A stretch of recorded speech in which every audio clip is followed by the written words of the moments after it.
time to meet the people on the Keeler Show today. It's time to read the news and weather. Time to figure out what to say. It's time to turn the channel of the Keeler Show today. Why do we always listen? Keeler's always in the know. It makes me want to call him And tell him where to go.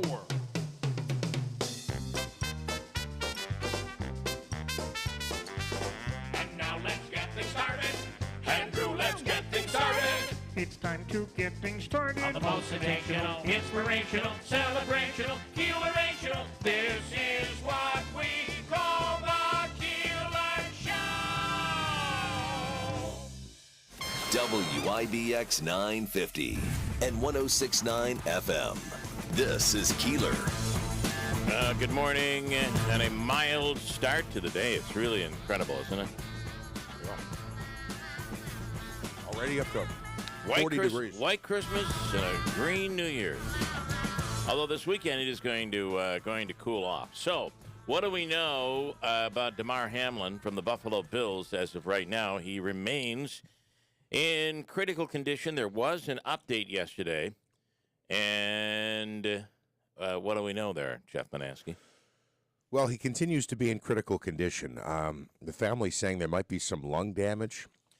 Well, I think there must have been because he wasn't able to breathe on his own at all. They're saying I guess it's the nephew or somebody who's coming out as a spokesperson, and said that the fact that he's on a respirator is because he could not breathe as of Monday night, and the respirator was taking care of 100% of his breathing.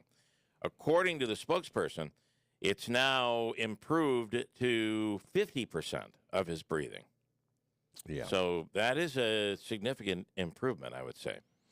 A spokesperson for the family says there's concern about the possibility of lung damage, but the Bills star is improving and is in good hands with his medical team.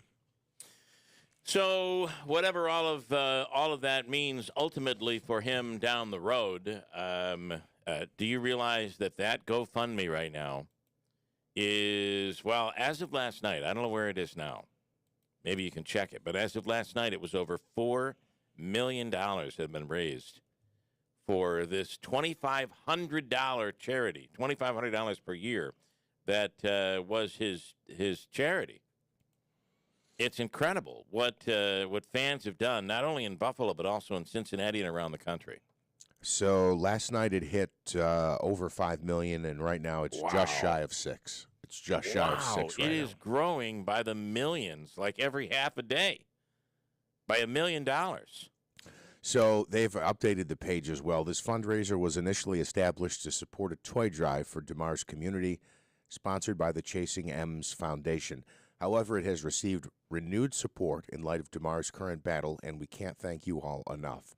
Your generosity and compassion mean the world to us. If you'd like to show your support and contribute to Damar's community initiatives and his current fight, this is the place to do so. This is the only current fund that is being used to help used by the Hamlin family. It says read more. Again, thank you for your thoughts, prayers, and generous support. Damar created the Chasing M's Foundation to use as a vehicle to bring a lasting impact to his community. The foundation supports toy drives, back-to-school drives, kids' camps, and more. And then there's the original message that's down below the update. I'll say this as well. It was initially a toy drive that would raise $2,500 for a daycare center. Yeah, and now they're... Look at it now. Yeah, camps, back-to-school drives, kids' camps, and more. So I saw a clip yesterday, and it was one of those eerie type of clips where you see something after the fact, and you go, oh, my gosh. So he was being interviewed on the field, and I don't know what other player he was talking about, but he was like, yeah, I just wanted to basically give him props. But he's like, you never know when your last play is going to be. You know, this is basically a luxury. Yeah. That's not the word I want to use. Not a luxury. Well, basically, it's you're blessed. You're fortunate. Yeah. You have an opportunity that a lot of people don't have, and essentially, you know, you never know when your last play is going to be. And it's just so sad to hear that because he's not going to play football again. We hope he recovers 100%, right, but he's right. never going to be on the football field. The hope is that he recovers at 100%. Right, not that he returns and plays safety. I don't think that's realistic. Yeah. Anyway, that's where we stand on that. And yesterday, the Bills announced, or the NFL announced yesterday, that the game will not be played this week. The remake or redo of that game will not be played this week. And there's no word of whether or not it'll be played at all. However, there are scenarios out there. I don't know how they don't play the game. I was shocked when I read that yesterday. I know Richard mentioned that. I was shocked to hear that there's a possibility they don't play the game. I just don't know how that's possible. Are they gonna play the game Sunday? Are the Bills gonna play Sunday? The Bills are going to play Sunday. Everything goes. But they're not going to play that game. They'll play the Patriots on Sunday. So my guess is that if they're going to do it, they're waiting to. You got to wait to see what the scenario after this week looks like. I would think, right? Yeah. So once that is in play, which means who is eligible to play in the wild card weekend, you could then maneuver things around where it's possible the Bills and Bengals could play on Thursday night, and you could still see wild card weekend go forward next weekend. Although that would be pretty hard because there would be teams that would be sitting there. It'd be like baseball. Baseball, you may have a playoff game, end of season game that determines whether or not you make it in, and then the next day or next 2 days you're playing in the playoffs. That's kind of unlikely in the NFL, but it could be the case. Well, or they push everything back by 1 week, and I thought they moved the Pro Bowl till after the Super Bowl. No, I for a while they were doing that. They did that at least 1 year. They did do that. Now I thought the talk was that they weren't going to do a Pro Bowl anymore. They're doing like a fan. Yeah, it was going to be a fan in zone Vegas, type so of thing. like flag football. I think you could still do that. You could still do that and have this big game between the Bills and the Bengals to determine everything, and then so you now push everything back by a week. Yeah, I mean that is one of the scenarios. The other is you take winning percentage. So the Bills and Bengals will have played one less game than everybody else, but you use winning percentage to determine who gets the playoff advantage. Yeah, but that's an interesting scenario. Yeah, but the Bills are up for the number 1 seed throughout the whole playoffs, so. I understand that. And if they do it like that, that will fall into the Kansas City Chiefs' hands, even though the Bills already beat them. It could fall into their hands. It might not, though. It really all depends on. I think the Bills could control their own destiny by winning this weekend. But a lot of it depends on whether the Bengals win this weekend, whether the Chiefs win this weekend. So there's a lot playing there. But I think you got to come up. If you're the NFL, you got to announce what's going to happen. I would think before the weekend. Well, Bill, how could you even? Yeah, you're right. How could you you're even? Right. I mean, but that's the reaction you get. This is unprecedented in the reaction to an injury. Who's the guy that everybody was complaining about? That they're calling for him to be fired. What's his name? He's got Skip it. Bayless? Skip Bayless. I was reading his statement last night, and I got to tell you something. I don't think it was that bad. Yeah, no, we said that on the show yesterday. Yeah. I didn't think it was that. It basically was speaking the facts, basically saying, and this is it. No doubt the NFL is considering postponing the rest of this game, but how? Now, this came at 9:30, so we didn't know anything at that point. The player could have been dead. And what we find out now is that he basically died twice on the field. They initially did CPR, got his heart beating, and then when they were putting him into the ambulance, his heart stopped again. They brought it back to the ground and started doing CPR again, and what is described as just pounding on his chest. You can imagine the damage that was done to his body just to get him alive again. It might have cracked ribs or something. I spoke with someone yesterday who said there's a chance that almost every rib in his body is probably broken. Yeah, I don't know this, but I believe first responders have kind of said before, like it's kind of common. You at least break a rib when you're doing that because you're putting so much pressure. But his comment was, no doubt the NFL is considering postponing the rest of this game, but how? This late in the season, a game of this magnitude is crucial to the regular season outcome, which suddenly seems so irrelevant. I don't think I don't think that's anything that's not accurate and that is that bad. Well, the comments, I hope they fire you, bro. You to even think of the game is very sad. Another person, this is the most inconsiderate thing you could have said. We are human beings, not just numbers. You are gross. Well, I I agree with that one. All of a sudden, name-calling becomes A-okay with this generation. Yeah. So, but is that so bad? No. He just stated the facts. He didn't say they shouldn't postpone the game. He even said, no doubt, the NFL is considering postponing the rest of this game. But how do they do it? This is unprecedented. I mean, weren't we all thinking that? Or is it also now wrong to even think something while someone is in the midst of being injured or potentially dead on the field? I just, I don't know who wasn't sitting there saying this is so terrible. You know they're going to have to postpone this game. Now what are they going to do? And that's basically what he said. The other thing is, one of the possibilities you outlined in that they play a game and then a couple of days later play a game, I think the NFL should get away from that. I also think this isn't the time to be changing. I didn't say that as an option. Well, you compared it to baseball, where it's like you play a game as like a pseudo playoff game, and then you play quickly after. What I meant by that was that you learn you're getting in, because the only game that would be playing is the Bills-Bengals game. So you learn that you're getting in, and you're playing in only a couple of days. So you don't have a full week to prepare. You don't necessarily. So all the games will get played this weekend. Everybody else will play except for the Bills and the Bengals. But it'll be, there'll be teams waiting to see what happens between the Bills and the Bengals, and then we'll know the full wild card scenario. It's really complicated because there are many different, if the Bills win, but the Chiefs also win and the Bengals lose versus if all three win.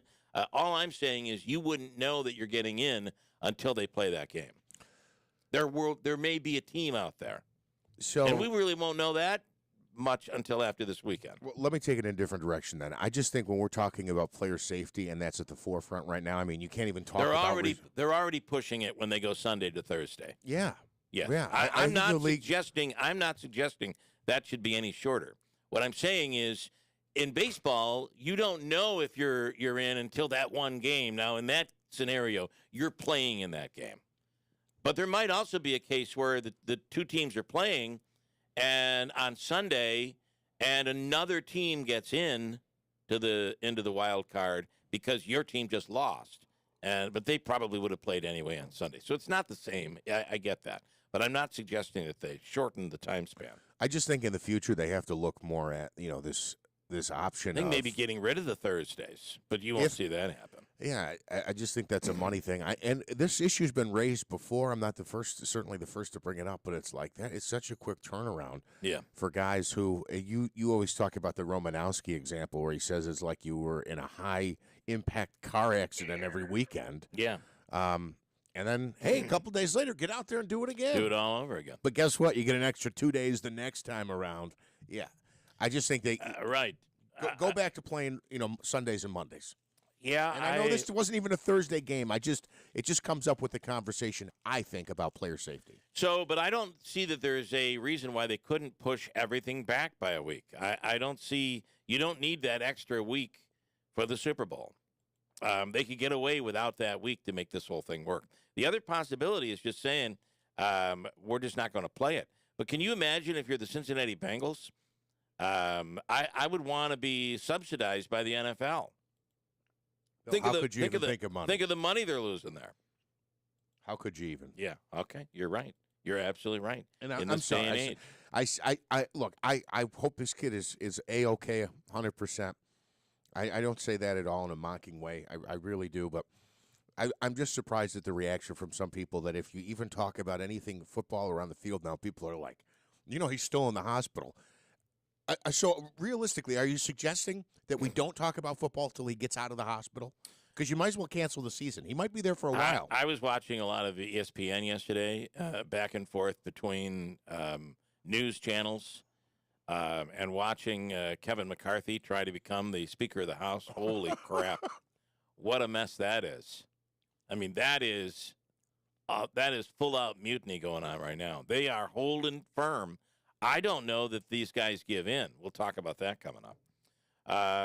But watching ESPN, even as of last night, everything was somber. All they're talking about is this on ESPN, and everything is still somber, and it's all about the person, the humanity of the whole thing. I wrote a piece yesterday about what we talked about. It's not a human issue; it's a human reaction issue, and I listed a number of cases where there have been deaths or grotesque injuries that have occurred in sports, and we've gone on with the game. All of it had to do with, could you get him off the field? If they could have gotten him off the field and treated him back in the locker room, and that's when he flatlined, this would be a completely different situation. They would have played that game. I agree. No doubt about it. This was all about the optics, and it just got so bad. And every minute that went by, it got worse and worse, that the reaction of humans, the human reaction, was so bad that the NFL was like, there's no way we can continue to play this game. I mean, and I'm just offended that the NFL is coming out and saying, we never once thought about the money. We never thought about the commercials or the financial deals. We never thought about the concessions. We never thought about what are we going to do in the playoffs. We never thought about any of that. The only thing that mattered at that point was this young man down on the field. Additionally, bull crap. They come out and they say, we never put in a 5-minute limit. We never, all these things about the 5 minutes to get ready again. Yeah, and where'd that come from, then? Now, they're saying they're blaming it on Joe Buck. I was just going to say, was it Joe Buck made it up? They're giving it to Joe Buck. Anyway, the other part is you would hope that the NFL was thinking about, right? I mean, you're talking about a $1 billion operation worldwide. You would hope they were considering all the different scenarios. You would hope they have a crisis team that immediately went into play to try to figure out what do we do. That it wasn't just a guy and a woman and another guy and another woman back and forth in a conference call saying, well, what do you think we should do? I would hope it was better than that. Yeah, additionally, too, look, what happened to DeMar Hamlin is not common. I don't ever, I've seen, we talked about this. Not and we common, gave examples. but this sort of thing has happened before. Well, that a player died on the field? Yes. Well, tell me about it. I don't remember you this. actually, you told me about it yesterday. You're killing me. What do you mean? You had the story yesterday. It's the guy from 1971 that died. Right. Yeah. Yeah. Okay. I mean, he like, died. Okay, that was 50 years ago. 50 years ago, yeah. He died on the field. They pulled him off. It wasn't like week 6 or something like that. It was 50 years ago. They pulled him off the field, and he died. He died of a heart attack, and then they just continued. But you're going back to like, I don't know, Dick Butkus was out there. Come on, get out here. He's having a heart attack. And then, think about the Joe Theismann. I referenced that one in the story. That was a horrible-looking injury. Yeah. That was terrible. And then, it was just a few years ago when the Bills had a player who went down and ended up being paralyzed. They didn't think he was going to survive. Yeah. But the game went on.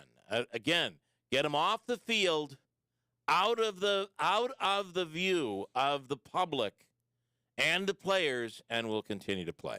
And I think, again, the trauma for the players watching the teammate get taken down from the ambulance and then this emergency and then CPR. pounding on his chest. I mean, you were watching. That's the shot of Josh Allen, and that's the photo I used in my story.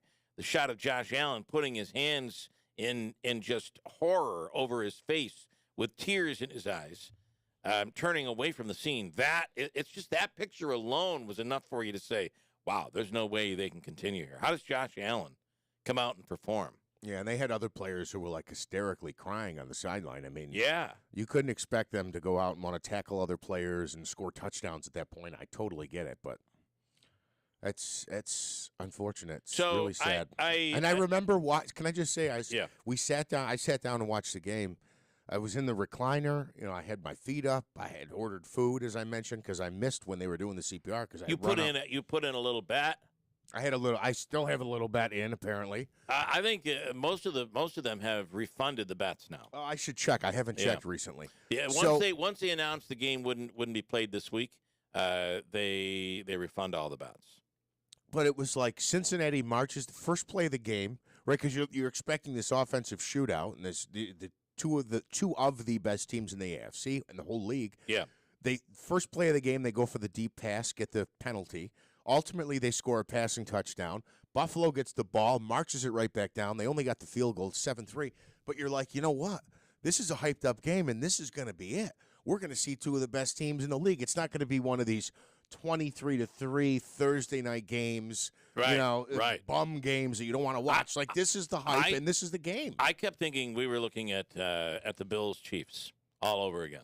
Yeah, even right, though fun it was game. 7-3, you were going to see because I didn't see either offense either defense able to stop the opposing offense. So this is going to be one of those games where there's high scoring, back and forth. Boy, this is going to be fun. And then it was over. The pass to T. Higgins, a harmless-looking tackle, and then, oh, my God, the All whole right, world changed. I just a couple more things on this that I think are interesting. This story is so you almost find I had an awesome conversation with Don Leibel yesterday about the fact that everything ends up being local in some way or another. And you initially the other night they were saying, well, you've never seen anything like this. An ambulance has never been brought on the field. Well, that is way wrong, by the way. How do they? Way wrong. It's happened all the time. But a guy by the name of Jim Fisher. Jim Fisher had an in-game heart attack during an NHL game in November of 2005. I say things are local. Mark Mowers, who we'll speak to later on this morning, local guy, played in the NHL, played for Detroit, was on the bench right next to him when that heart attack happened. Wow. When they were bringing him back to life. And he ended up surviving. But it all happened on the right there on the bench during the game. Did they suspend that game? They did not. The game continued. And even the game where in the Buffalo Sabres, this would be 1989, during the Sabres game, which this led to, you know how a goalie mask has that plate that goes underneath the chin? The reason for that is this guy, Clint Malarchuk, who is now who had to leave hockey because a skate came across and slit his throat right open. And it turns out the coach for the Sabres that year was Ted Sater, who is a New Hartford native. Get outta here. I mean, the local tie-ins to all of this were kind of interesting yesterday, going back and forth. So we're trying to talk to all those people, but one of them will be Mark Mowers. We'll have him on later on this morning. Let's see. Can we switch to some other things, talk about other things just a little bit? We have to talk about other things. I'll go With back. the fact that we spent this much time on football is a sin. They're coming for us already. And I apologize. By the way, Joe Joseph says, your analysis is spot on. Said no one ever, Joe. Said no one ever. So thank you for that. U.S. News and World says it is now going to change the way it ranks colleges. There was some. I don't know if it was a lawsuit or some to do about how they did this. And I think our buddy Ryan Schmelz is on to tell us about it. I believe it's Tanya J. Powers. It's Tanya. I'm sorry. Who is also our buddy. We just don't call her that. Well, from now on, my buddy and me. Okay, here we go. Tanya Powers, good morning. I don't know what to make of all that. Yeah, which is but typical thank you. of talking with us. I think you say that every time after you talk with us. I don't know what to make of all that, but I'll be back tomorrow. All right, what's going on here? This is big money. This is really big money. A lot of people look to this when they're deciding where their kids are going to go to school. Yeah, this is the law schools in particular, because there had been the top law schools had basically kind of threatened to like boycott the U.S. News and World Report rankings.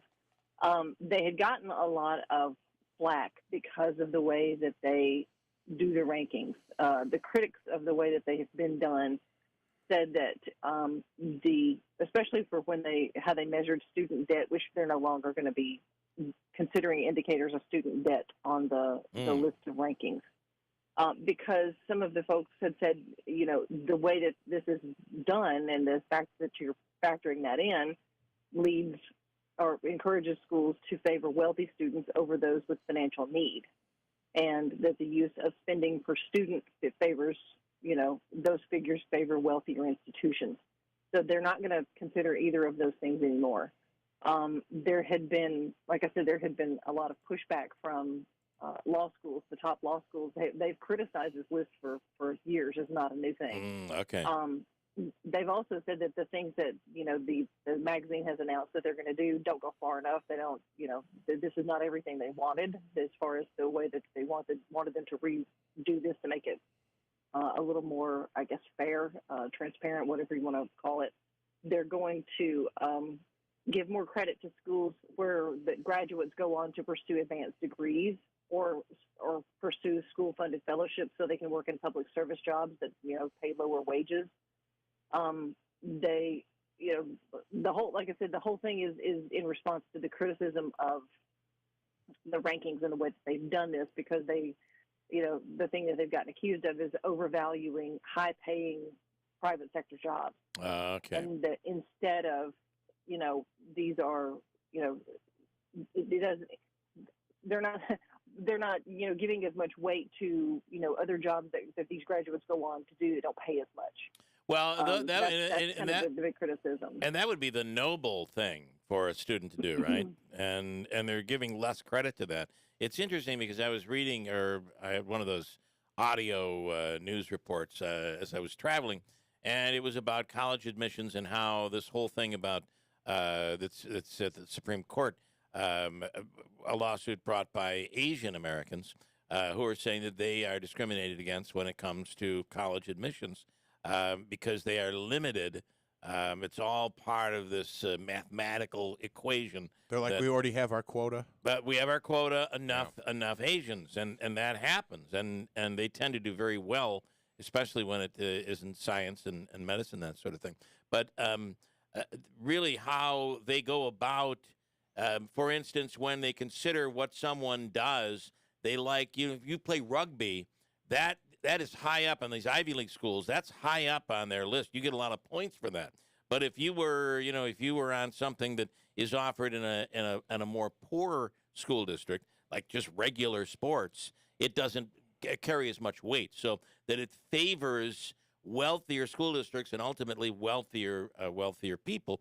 And if you work at McDonald's, for instance, to work your way through high school and then into college, they don't give you any credit for that. So you think of these hardworking people, young people that are trying to put their kids through school, they get less credit than someone that already has the funding, and that's what this is all about, it seems.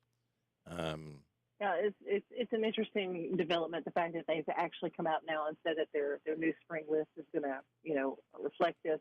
They are also going to rely less on the surveys of schools' reputations that get submitted by academics and lawyers and judges and people like that. So they're also taking that down some, instead of just sort of like, giving extra weight for the reputation part based on, the people who have a vested interest in making sure that they've got a good ranking. So what they're saying is they're restructuring to make it a little bit more, equitable, like you said, not favor certain criteria in this, that would favor people who are wealthier. Now, interestingly, Hamilton College, which always is in the usually the top 15 U.S. News and World and Reports of that ranking, Hamilton is needs-based, and award. I'm looking here. It's the average scholarship for 22-23 academic year was $49,000.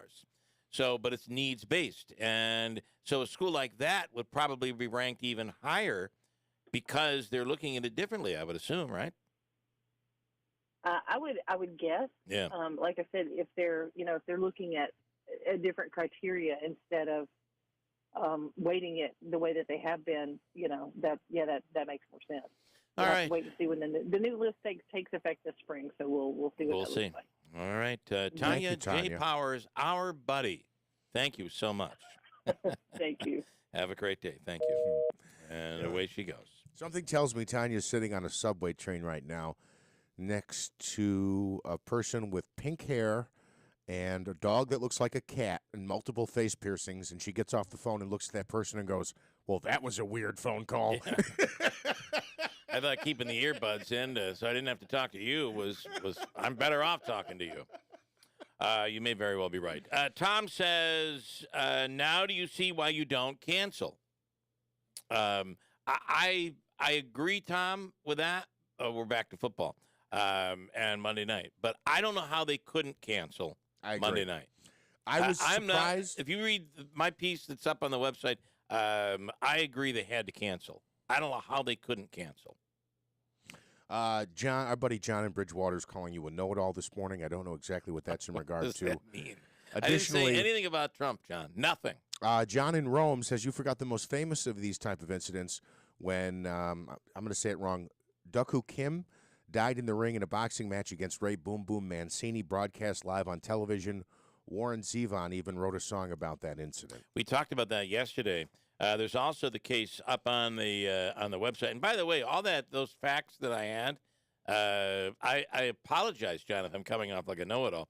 All those facts came from Don Leibel.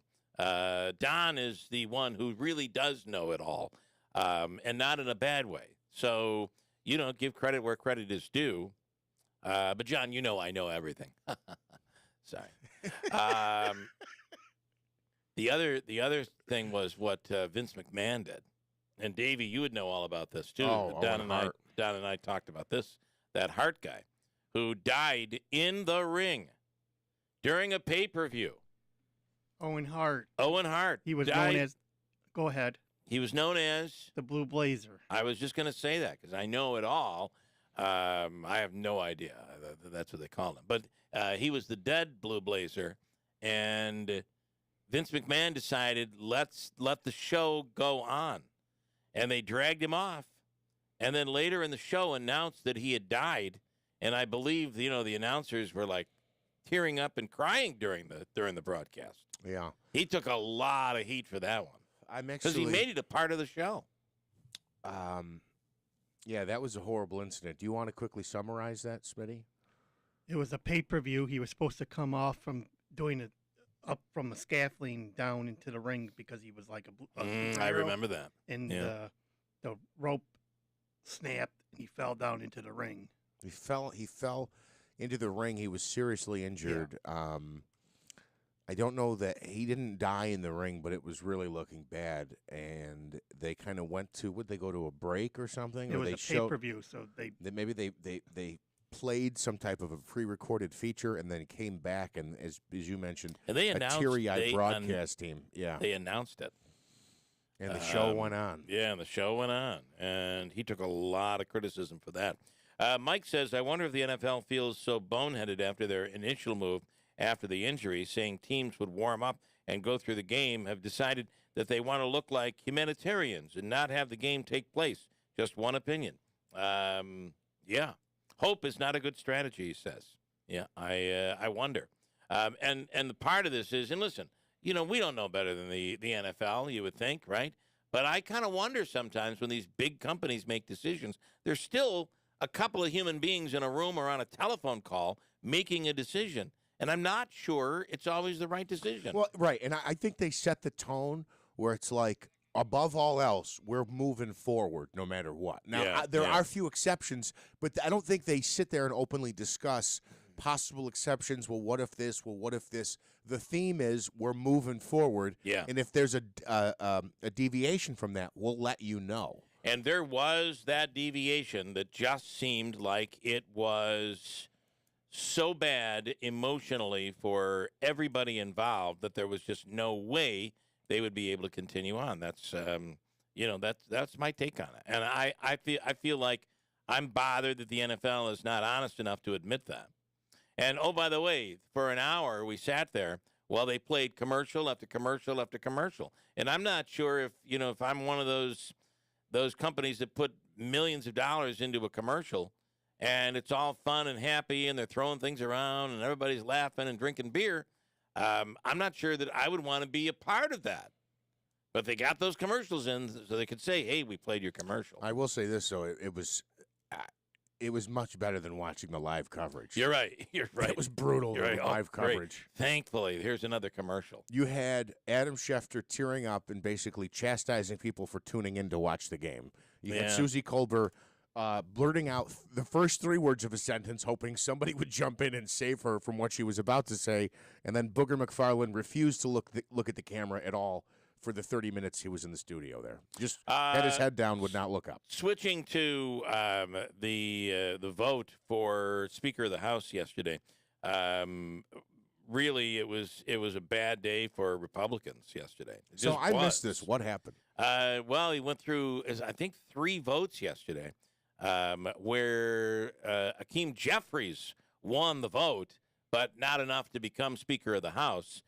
Because the Republican Party is split. If there's ever a situation that shows you how a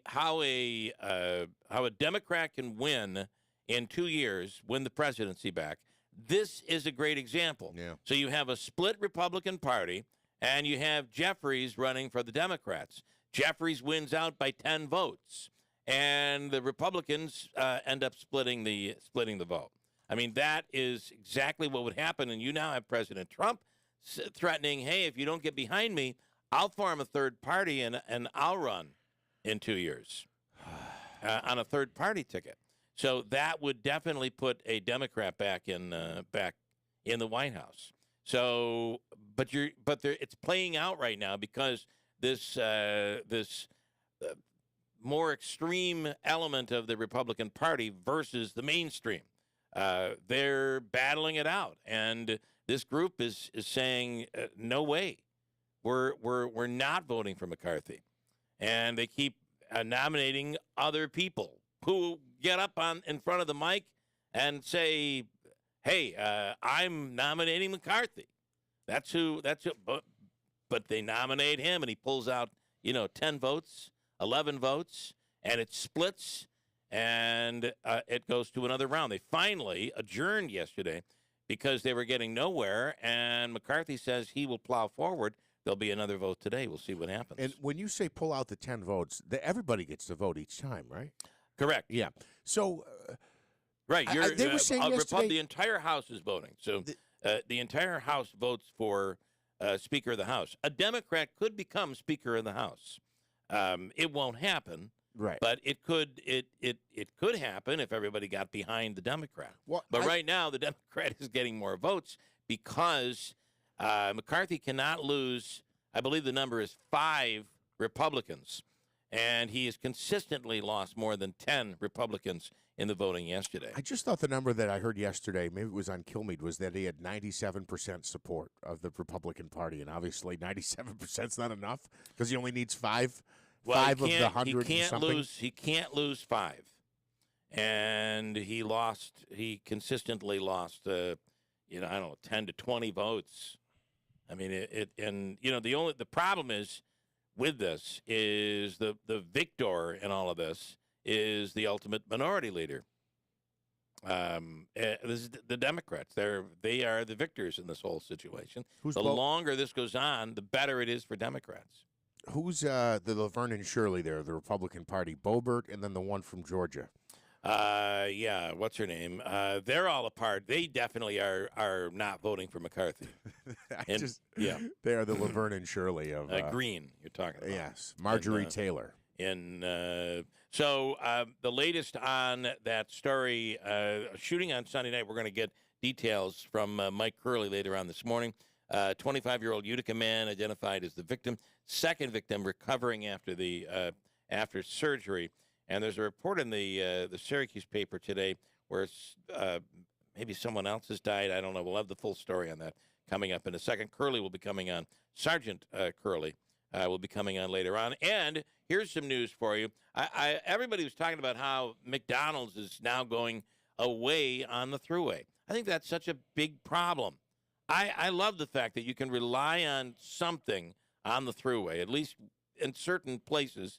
You can get a Big Mac or you could get a double cheeseburger or something. That will not be the case. You're going to have to get off the thruway to get a McDonald's burger. What's the reason for that? Was there a falling out, or it's not healthy enough? Or? The new line that's coming in, the new company that's coming in, is removing all McDonald's, and they're bringing in like Chick-fil-A's and other restaurants like that. Also, you know who James Coley is? No. 72-year-old apparently has died of an apparent suicide. Very sad. He is known as James Buster Corley, and he is the founder of Dave & Buster's. Just passed away. That's in the news today as well. All right, we have news coming up next here, top of the hour. It's Wednesday, WIBX Utica Rome. It's 7 o'clock. Will the House elect a speaker today? I'm Dave Anthony, Fox 2's. For the first time in a century, the voting went beyond a first ballot, and Kevin McCarthy came up short 3 times. But Fox's Sean Langell reports. House Republican leader Kevin McCarthy says there is no circumstance in which he would consider pulling out of the race for Speaker. While McCarthy is getting support from most Republicans, another 20 have voted for other candidates, like Colorado Representative-elect Lauren Boebert, who tells Fox, "Our candidate is Jim Jordan. He is a fighter. He is a leader." But Jordan doesn't want the job. And I think Kevin McCarthy's the right guy to lead us. I really do, or I wouldn't be standing up here giving this speech. Until they elect a speaker, the House can't do anything. They can't even swear in the members. Damar Hamlin remains in intensive care, sedated and in critical condition in Cincinnati after his heart stopped. After the Buffalo Bill made a tackle on Monday Night Football, Hamlin had to be revived on the field. His uncle Dorian Glenn tells NFL Network he's improving breathing. Right now, they got him on a ventilator, so they're trying to get him to breathe on his own. So we're just kind of taking it day by day. In states that allow abortions, the FDA will now allow women to get abortion pills at retail pharmacies with a prescription, and that is not all. Updating labels to allow women to get a prescription via telehealth consultation and then receive them through the mail. FDA labeling had limited dispensing these pills to doctors' offices and clinics due to safety concerns, but in-person requirements had been temporarily suspended because of the COVID-19 pandemic. Fox's Matt Napolitano. Brian Koberger has been taken to Idaho after the suspect in the murders of 4 university students waived extradition at a hearing in Pennsylvania. Steve Gonzalez's daughter Kaylee was one of the 4 victims, he tells Fox. I feel a little bit lucky knowing that we have somebody and there's a person of interest. Nothing feels worse than having nobody and just nothing but doubt. Nobody won the big Mega Millions jackpot, so it'll grow Friday to $940 million. America's listening to Fox News. President Trump has announced, and Ron DeSantis is rising fast. Who do you support for 2024? Newsmax wants to know what you think. Vote in the Newsmax poll. Just text the word RESPOND to 39747. That's RESPOND to 39747. It takes just seconds. Text RESPOND to 39747. Let your voice be heard and watch Newsmax today. Texting enrolls for automated text messages. Message and data rates may apply. Oh, won't you stick with me, baby? I'm going to make a lot of bread. I mean both money and actual bread. But right now I need dough, 'cause my delivery truck's dead. And by dough I mean money. Trucks don't run on bread. Owning a small business isn't always as lovely as it sounds, but with personalized discounts that save you money, Progressive Commercial keeps you humming along. Get a quote in as little as 6 minutes at progressivecommercial.com. I need more dough. Need with an N. I need more dough. Need with a K. Progressive Casualty Insurance Company and affiliates. Coverage and discounts not available for all vehicles or states. Policy terms and conditions apply. A misting rain, 40 degrees. Good morning. I'm Jeff Manaski. WIBX News Time is 7:03. This news update brought to you by John's Mobile Home Parts and Accessories in Oriskany Falls. For all of your mobile home needs, it's worth the trip. Visit johnsmobilehomeparts.com for more information. Utica Police releasing the name of the man who has become the city's first homicide victim of 2023. 25-year-old William Morris passed away after being shot in the head on Seymour Ave on Monday night. Another 25-year-old man was also shot in the abdomen and critically injured. So far, an arrest has not been made in connection with the case. Utica police saying on the second victim that he underwent a successful surgery, is expected to survive, but will likely need more surgeries as well. In Syracuse, a 14-year-old boy continues to recover after being struck by gunfire. Investigators say the boy was shot in the hand at a home on Delaware Street. He went to Upstate University Hospital for treatment of a non-life-threatening wound. Police are asking anyone with information to come forward. Lawmakers returning to the state capitol in Albany today as a brand new legislative session kicks off. Among the issues the Senate and Assembly could address in the coming months are changes to the state's current bail reform laws and additional measures to reduce gun violence. Governor Kathy Hochul might also request lawmakers pass certain legislation when she gives her State of the State address next week. This legislative session, is scheduled to run until June 8th. The Niskayuna man, who is accused of conspiring to give away General Electric's trade secrets to China, will spend the next 2 years in prison. A judge sentencing 59-year-old Zhisheng Zhang yesterday after he was convicted by a jury last year. Prosecutors say between 2008 and 2018, Zhang, who worked as a GE power engineer, stole the company's secrets involving steam and gas turbine technologies to benefit China. In addition to his time behind bars, Zhang also must pay a fine. WIBX News Time is 7:06. Your Weather Center forecast calling for more rain for much of this week. Bill, imagine if it wasn't raining and the temperature was a bit cooler, we'd be dealing with quite a bit of snow this week. We have rain showers in the forecast mainly afternoon today, a high reaching 47 degrees. New precipitation amounts between 1/4 and 1/2 inch possible. Showers and possibly a thunderstorm before midnight, then showers after midnight. Tonight's low, 40 degrees. Thursday, a chance of rain showers mainly in the afternoon. Otherwise, mostly cloudy, a high of 46 degrees. A chance of rain and snow showers early in the day on Friday. Then rain showers for the afternoon, a high reaching 40 degrees. Saturday, mostly cloudy, dry, and a high of 37. Right now, a misting rain, 40 degrees. WIBX News Time is 7:06. All right, from the IBEW Local 43 Sports Desk, it's sports for Wednesday morning. Last night, Syracuse on the road in Louisville. Senior Joseph Girard led all scorers with 28 points and a season-high 7 rebounds in a 70-69 Syracuse win over Louisville. Girard surpassed Mike Lee and Greg Coles and moved into the 33rd spot on the Syracuse career scoring ledger. Girard also officially claimed the 5th spot on the Orange career three-point list. He now has more than Preston Shumpert, which is at 249. Jesse Edwards logged his 7th consecutive double-double of the season with 12 points and 11 boards. Davey, what did you think last night on Syracuse? I know you wanted them to crush Louisville, but Syracuse of last year would have lost this game. Right. They won. Yeah, it was a nip and tuck game most of the first half and It was. up in most of the game, and then, like you said, Syracuse pulled it out. They did, and Louisville was red hot shooting last night. Right, so from the three. Yep, that is that one place where the zone gets in trouble. So, but they pulled it out. They pulled out the victory. In the AHL, Comets' point streak reaches 8 games. They lose 5-4 in overtime to the Marlies last night. The Comets remain in the Northern Division of the AHL, remain in 3rd place. Buffalo Bills safety Damar Hamlin remains hospitalized in critical condition today. The 24-year-old collapsed on the field Monday night during the first quarter of the team's game against the Bengals. Okay, what did we learn? His heart stopped twice. They had to perform CPR twice on the field. He has been on a respirator since Monday night, which was handling about 100% of his breathing, according to a spokesperson from the family. But we now know that that has improved a bit, they say, that he's breathing about half, about 50% on his own versus the usage of the ventilator. Then yesterday the NFL announced that at the very least they will not make up the Bills-Bengals game this week. It could come later, but as of this week, we go forward with the final weekend of the season. Last night, the Islanders finished strong with a 3 third-period goals to defeat the Canucks 6-2 in a late game in Vancouver. The Devils visit the Red Wings tonight. Knicks host the Spurs tonight as well.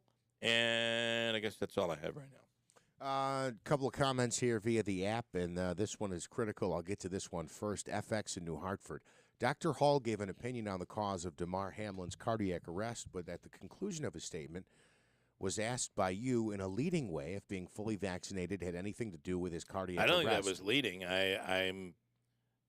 That was the big talk the night before. Dr. Hall said, in a word, no. Medicine is an evidence-based practice. You need to take everything into consideration. There are 7 European countries that have stopped the COVID vaccines completely and others that stopped giving it to children and men below 50 due to arterial thrombosis in the heart causing sudden cardiac arrest like Hamlin suffered and cardiomyopathy. Anyone who offers evidence-based facts against the vaccines on your show, you turn into Whoopi Goldberg and call them names, shout them down as crazy, then bring out Dr. Hall to support your platform. How Dr. Hall can say, I think that he was hit, it was the hit that was the cause, but not the vaccine, is horse hockey. They will do all the coagulation studies on Hamlin. What if the vaccine is the cause? Are you going to report that? Of course we will. No, we would keep it quiet, and especially from you, FX. We would not. Listen, I have no clue. I have zero clue whether or not the vaccine, the only way I would know is by going by people who are trained to make that conclusion. And Dr. Hall is not the only one. There are doctors out there that are saying, do not take this vaccine. It'll cause a heart problem. But the number of them is tremendously small. So either 99% of the medical and science world is covering something up, or 1% is wrong. And don't you think for a second that 1%, those physicians that come out and say this is bad, don't take the vaccine, it could kill you, don't you think that doesn't benefit them? Remember, they're the outliers that are coming out and getting the publicity that they're getting. There's a benefit for them as well, right? Yeah, I don't disagree with what you're saying. I don't think and Dr. Hall is just someone that we rely on. I didn't lead him. I just knew what his answer was going to be. And how would I lead him? He's going to, believe me, I can lead Dr. Hall, and if I lead him in the wrong direction, something he doesn't believe in, he's going to say, I don't believe in that. Right?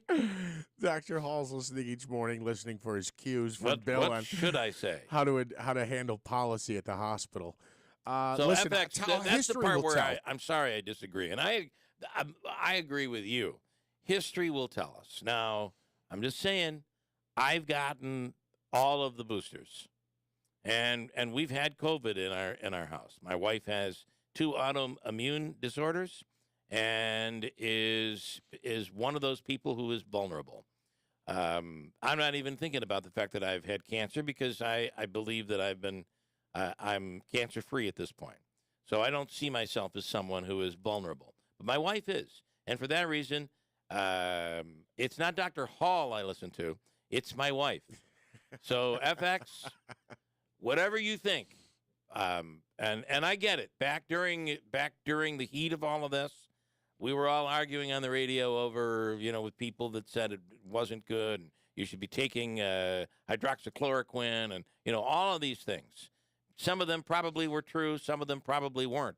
And I was probably wrong to even get involved because what do I know? We're just going by what somebody tells us. I have zero medical or science knowledge whatsoever.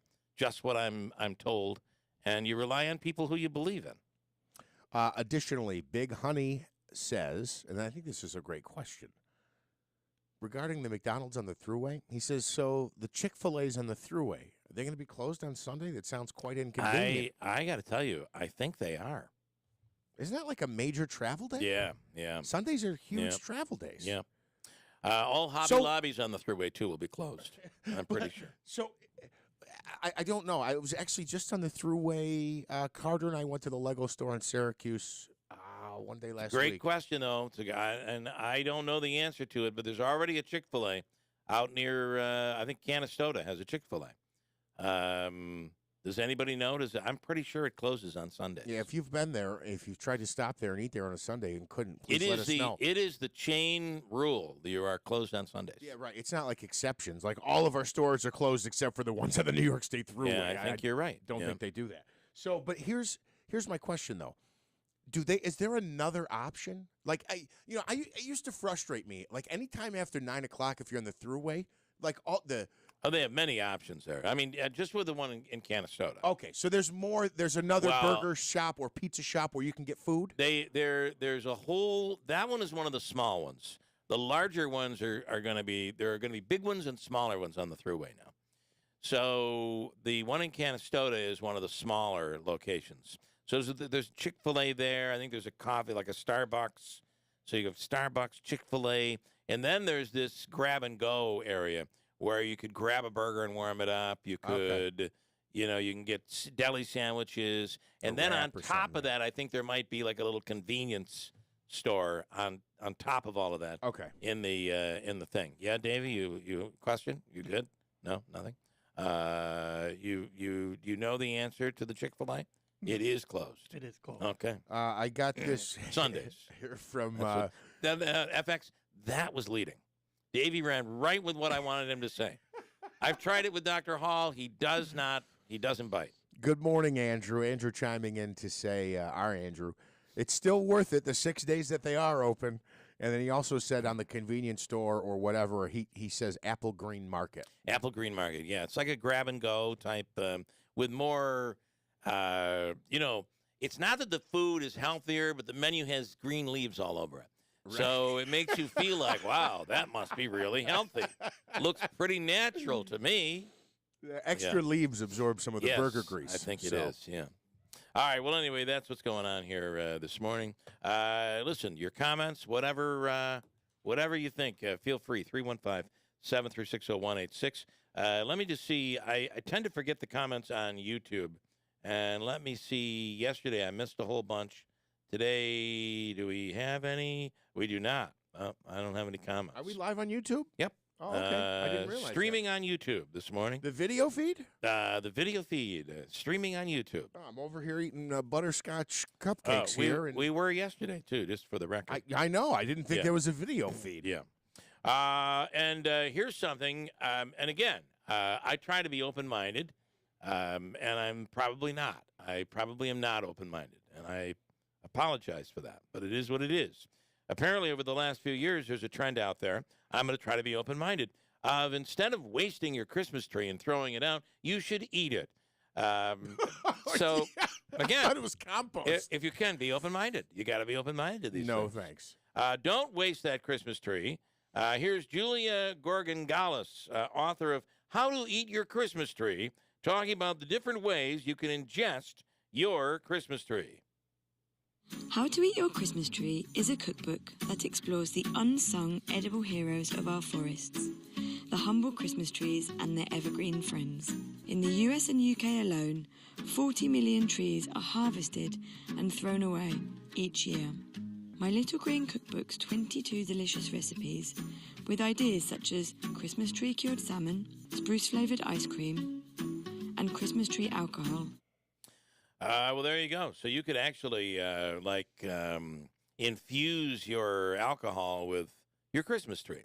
Or you might be able to grind it up and sprinkle it on. Or you could do what some of the big cheese companies do in your Parmesan cheese.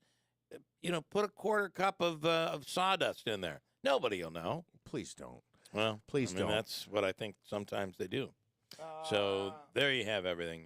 There you have it. I'm going to break. Okay. Let me break. We'll come back. Take some more comments All of that. 718 at WIBX. The IBEW Local 43 and the National Electrical Contractors Association have been a part of Central New York for over 100 years. The IBEW state-of-the-art training facility offers classroom instruction as well as everyday on-the-job construction training. From the Carrier Dome to our local hospitals, malls, schools, and city buildings, Central New York's future is bright, and the IBEW Local 43 will continue to help light, power, and grow our community.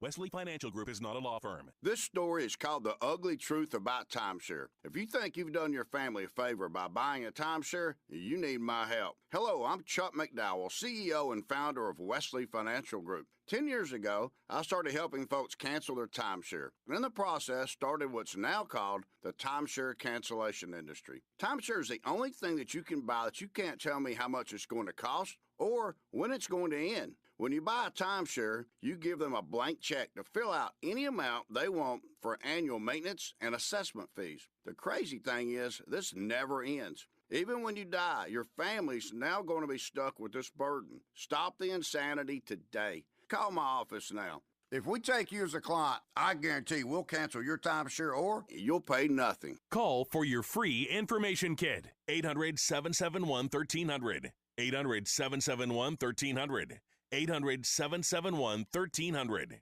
Visit Munson Williams and be inspired by the special exhibition Leslie Dill, Wilderness, Light Sizzles Around Me. Walk among larger-than-life sculptures of American visionaries, including Sojourner Truth, Emily Dickinson, and others. Wilderness, Light Sizzles Around Me is an enchanting experience for all ages. See it before it closes January 29th. As always, admission to the museum is free. Wilderness, Light Sizzles Around Me at Munson Williams is made possible by Stephen and Dorian Critelli in honor of Dolores Y. Critelli and Alan and Linda Vincent. I never write reviews, but Navage is so amazing, I had to leave one. Nothing's ever cleared out my sinuses as well. I'm blown away by how Navage works. That's a review from Carrie, and it's one of over 100,000 online testimonials praising Navage.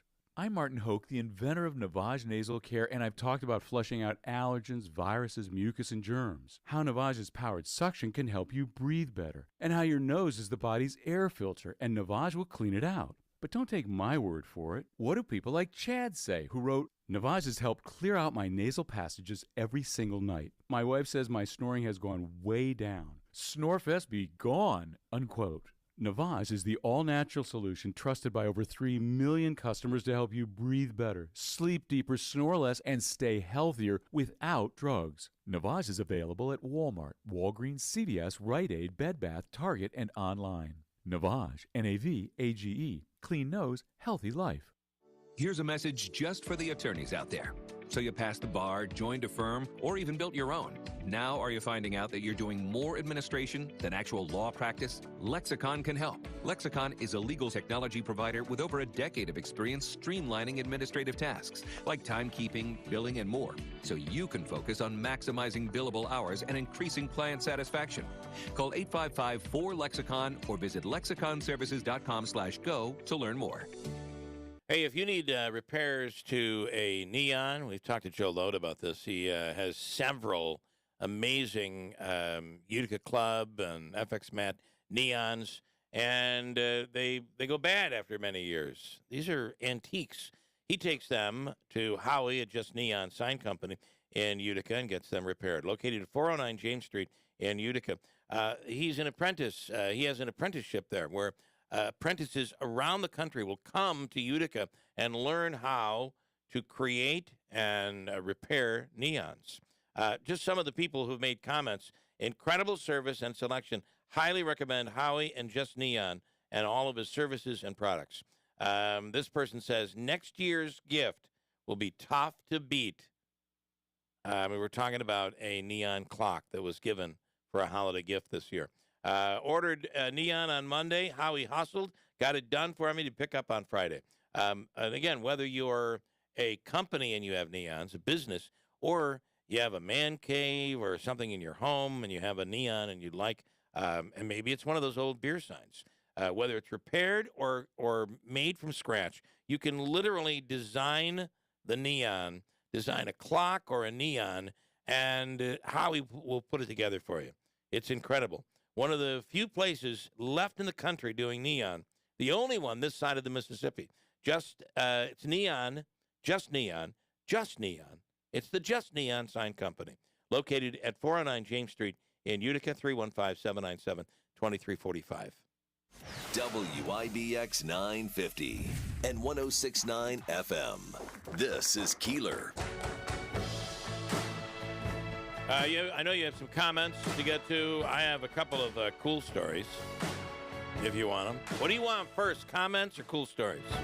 Let's go with comments. All right. Well, this comment actually falls under the category of a cool story. Okay. I don't know if I like that, though. All right. So, yes, Chick-fil-A is closed on Sundays. That's what Bill in Deerfield says. Chris in Lake George, this is the one I was looking up info on to make sure I got it right. An interesting side note from yesterday's Buffalo Sabres game. The Sabres, also owned by the Pagulas, just like the Bills, played on the third day of the year. They won the game exactly 3 minutes gone into overtime, where they play 3-on-3. It was Tage Thompson's third goal of the night, his 30th goal of the season. DeMar Hamlin wears number 3. Wow. How about that? Yeah, that's pretty cool. His third? Do it again. Okay, an interesting side note from the Bills game, Buffalo Sabres game yesterday. The Sabres, owned by the Pagulas, who also own the Bills, played on the third day of the year. They won the game, and I checked this, exactly 3 minutes into overtime. How often do you see that? Exactly 3 minutes gone in overtime, where they play 3-on-3. It was Tage Thompson's third goal of the night and his 30th of the season. Wow. DeMar Hamlin wears number 3. That's really cool. And it's those weird things where somebody wins, like they'll win the lottery, right? And they pick their favorite numbers, and all of a sudden those numbers come in. It's like, how did that happen? How does that really? Or on New Year's Day, the year, the date and the year will come in or something. Right. All done at random. They're random. How does that happen? By the way, if you played Mega Millions, you know we're almost back up. There was no winner, by the way, no big jackpot winner. We're back up to nearly $1 billion again. Listen, I can tell you exactly where it is. Is it 940? Hold on, I'll tell you. I'm checking my little app here. By the way, the Powerball, which draws Wednesday night, tonight, is at $291 million.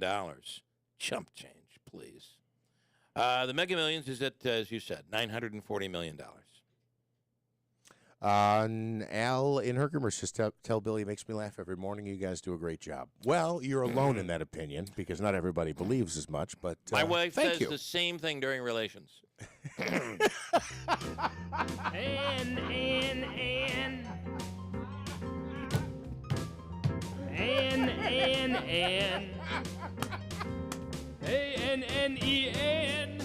A-N-N-E-N.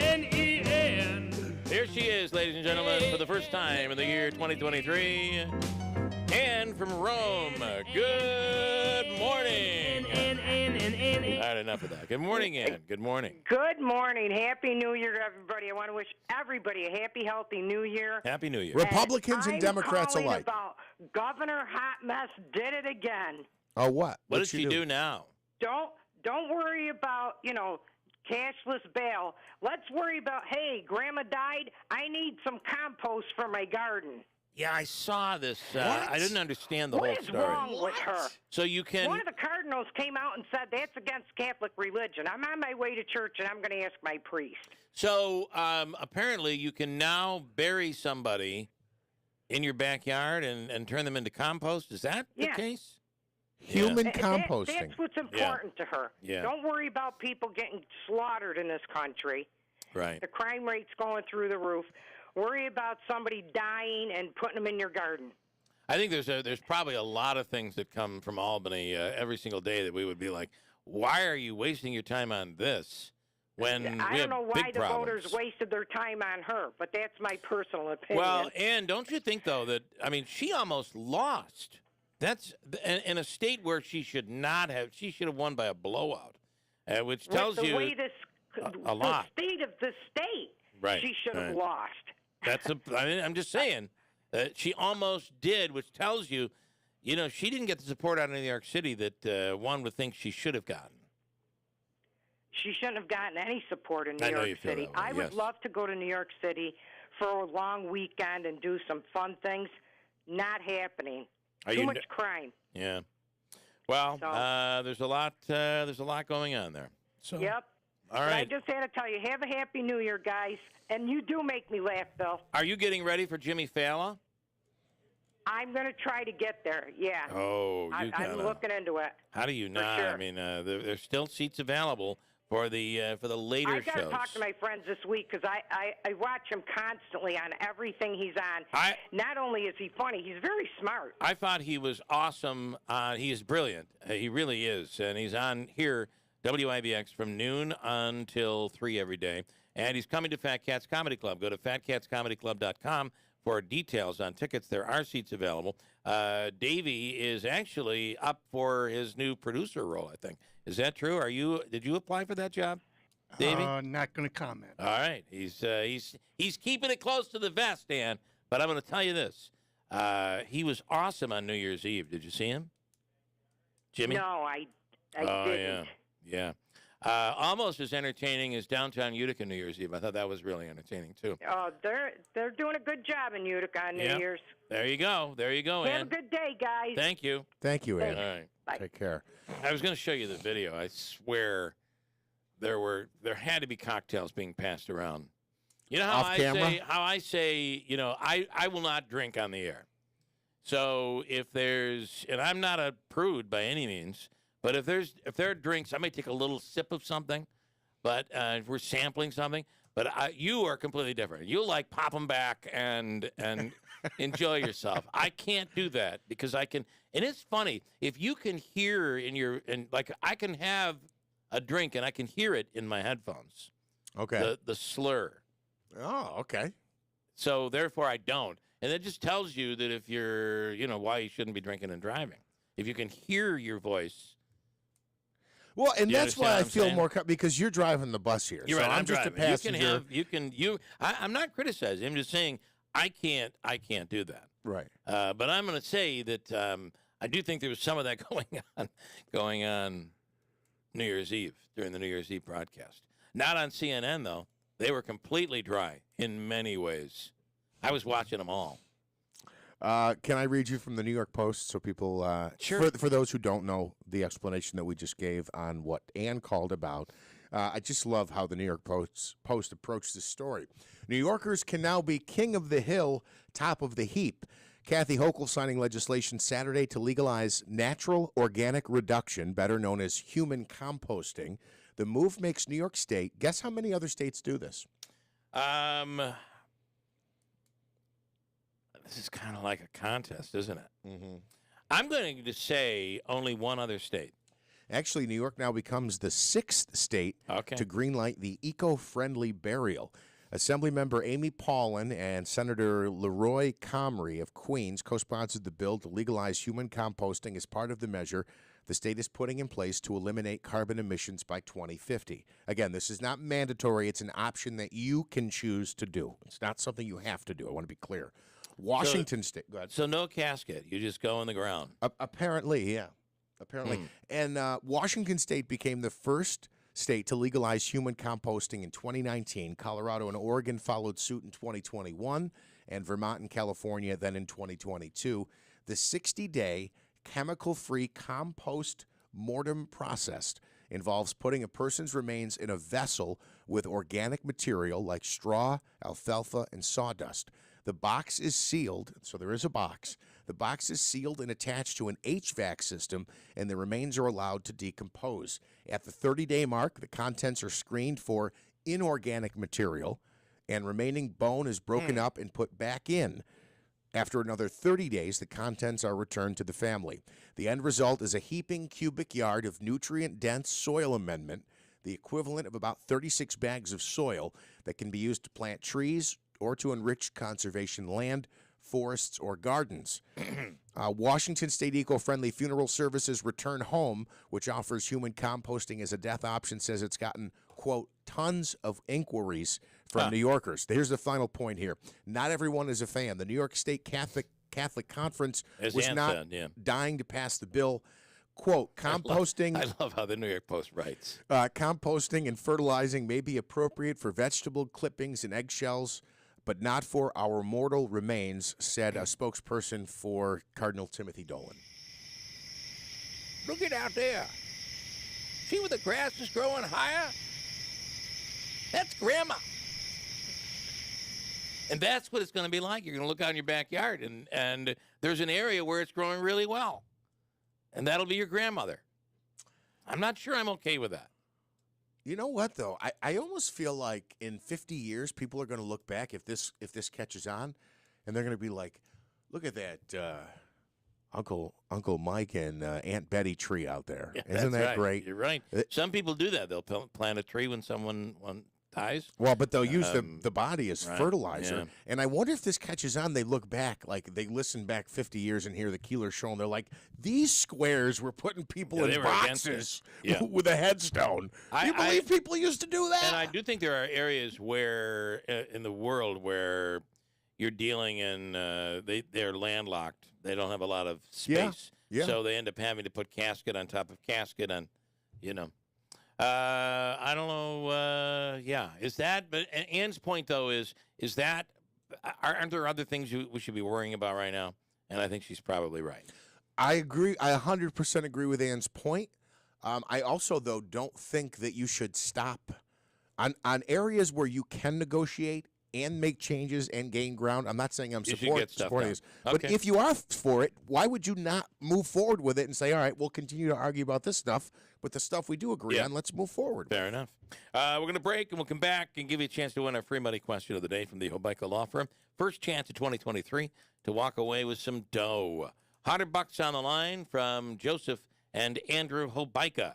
Your chance to win is coming up in a second. Stand by on WIBX. Wesley Financial Group is not a law firm. This story is called The Ugly Truth About Timeshare. If you think you've done your family a favor by buying a timeshare, you need my help. Hello, I'm Chuck McDowell, CEO and founder of Wesley Financial Group. 10 years ago, I started helping folks cancel their timeshare. In the process, started what's now called the timeshare cancellation industry. Timeshare is the only thing that you can buy that you can't tell me how much it's going to cost or when it's going to end. When you buy a timeshare, you give them a blank check to fill out any amount they want for annual maintenance and assessment fees. The crazy thing is, this never ends. Even when you die, your family's now going to be stuck with this burden. Stop the insanity today. Call my office now. If we take you as a client, I guarantee we'll cancel your timeshare or you'll pay nothing. Call for your free information kit. 800-771-1300. 800-771-1300. 800-771-1300. If I could be you. And you could be me for just 1 hour. If you could find a way. To get inside each other's mind. Walk a mile in my shoes. Walk a mile in my shoes. Walk a mile in my shoes. We've all felt left out. And for some, that feeling lasts more than a moment. We can change that. Learn how at belongingbeginswithus.org. Brought to you by the Ad Council. Walk a mile in my shoes. Make a New Year's resolution that's easy to keep. Help protect your identity and finances with LifeLock Identity Theft Protection. LifeLock detects identity threats you may miss on your own. And if you become a victim, LifeLock will work to fix it. No one can prevent all identity theft or monitor all transactions at all businesses. But LifeLock by Norton makes it easy to help protect yourself. Join now and save up to 25% off your first year. Go to LifeLock.com. Use promo code NEWS. We're still dealing with a misting rain, 39 degrees. WIBX news time is 7:37. The House will reconvene at noon today for the second day of the 118th Congress, which is stuck in neutral until a speaker is elected. Republican leader Kevin McCarthy came up short 3 times yesterday as a group of hard-right Republicans that grew to 20 blocked the California congressman's ascension to speaker. Another round of voting is set for today. Meanwhile, former President Donald Trump is declining to say whether he still supports McCarthy's bid for House Speaker. Dangerous weather is threatening millions of Americans all over the country. parts of Louisiana and Arkansas have seen damage from tornadoes, and more than 20 million people across the South are under severe weather alerts. Winter weather is slamming the Midwest, with areas of South Dakota getting almost 2 feet of snow and travel warnings across Minnesota and Wisconsin. Over 20 states are under alert for flooding rain and high winds, including California, where heavy rain is moving into the San Francisco Bay Area where it's forecast to take aim on Los Angeles. Southwest Airlines has a deal for travelers whose flights were canceled. If you were affected by the holiday meltdown that left thousands of passengers stranded, Southwest is offering 25,000 frequent flyer points. That amounts to about $300, but you have to be a frequent flyer member to cash in on that deal. Southwest CEO Bob Jordan wrote in a letter to impacted travelers that those points will never expire and carry no blackout dates. The NFL says the game between the Buffalo Bills and Cincinnati Bengals won't be resumed this week. Bills safety Damar Hamlin suffered cardiac arrest during Monday Night Football, causing the game to be suspended. The league has made no decision regarding the possible resumption of the game at a later date. The NFL also said it has not made any changes to this weekend's schedule. The Bills said Hamlin remains in critical condition at University of Cincinnati Medical Center. A federal task force is being launched to recover assets of victims of FTX. The Manhattan U.S. Attorney's Office announcing the creation of the FTX task force. The same day, the bankrupt crypto exchange's former CEO pleaded not guilty to federal charges of fraud. In a statement, the U.S. Attorney described the task force as an all-hands-on-deck moment. The Securities and Exchange Commission estimates FTX customers lost over $8 billion collectively.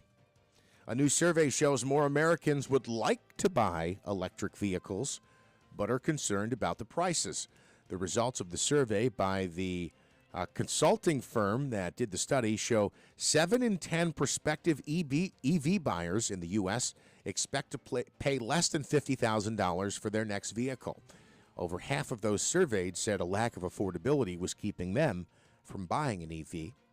In Warner Brothers and Elvis Presley's estate, celebrating the King's birthday in a big way on Sunday, January 8th, this Sunday, the Baz Luhrmann-directed film Elvis will screen for free in 10 cities. They include Atlanta, Chicago, Dallas, Kansas City, Los Angeles, New York City, San Francisco, Toronto, Vancouver, and Utica? No. Graceland in Memphis. Luhrmann and star Austin Butler will provide an introduction before the film starts. Deadline reports that the film is the highest-grossing original movie of 2022. Your Weather Center forecast calling for more rain and more above-average temperatures for this time of year as we head through this week. Rain showers mainly afternoon today with a high of 47 degrees. Cloudy skies with rain showers and a thunderstorm possible before midnight tonight. Then showers likely after midnight. An overnight low of 40. Thursday, chance of showers mainly between 1 and 3. Otherwise, mostly cloudy, a high of 46. Could see a rain-snow mix early Friday morning, then rain in the afternoon. Friday's high, 40 degrees. Right now, some misting rain, 39 degrees at 7:41. I guess you'd expect it, right? It is January. Hard to believe. What's that, the snow or the you'd rain? expect a little snow. Oh, It'll yeah. be in the 30s this weekend. So a couple of comments here. This from Michael this morning. Will Town Square and Fox, Jimmy Fallon, get into a bidding war for Davy? That is the question. Will we? Greeley this morning, as she signed, this is talking about the governor, as she signed the compost bill, did you also see Hochul vetoed a bill to protect Indian burial sites? She vetoed that bill. And then Rick says, what's the difference between composting somebody and spreading their ashes all over the place? I don't think there is. Well, there is a little bit of a difference to have right. a body rotting, in your backyard or something like that, or taking the remains, which are ash, and then pouring them, For instance, I don't think you would know the difference, or you could be, from a health perspective, impacted by making contact with someone's ashes. But could you imagine body parts in your backyard, like rotting, and then you grow a tomato plant from it. I don't know how long you have to wait before you can consume that stuff. Am I stupid? Do I sound stupid saying that? I guess it's just one of those things. Like if you're in India, eating a cow is just unheard of, right? Eating beef. Where here, God forbid though, if someone were to eat a dog in the United States, we just feel that's. I think it's a perception thing more than anything else. I guess is what I'm trying to say in the long run. Think about it. I'll break though, and we'll do a free money question of the day from Hobica. A chance for you to win $100 in cash from the Hobica Law Firm. 315-736, and it's just $100. The adding the $690 is just getting. New year, new you. New year, new me. Let's make it easy. Flat 100.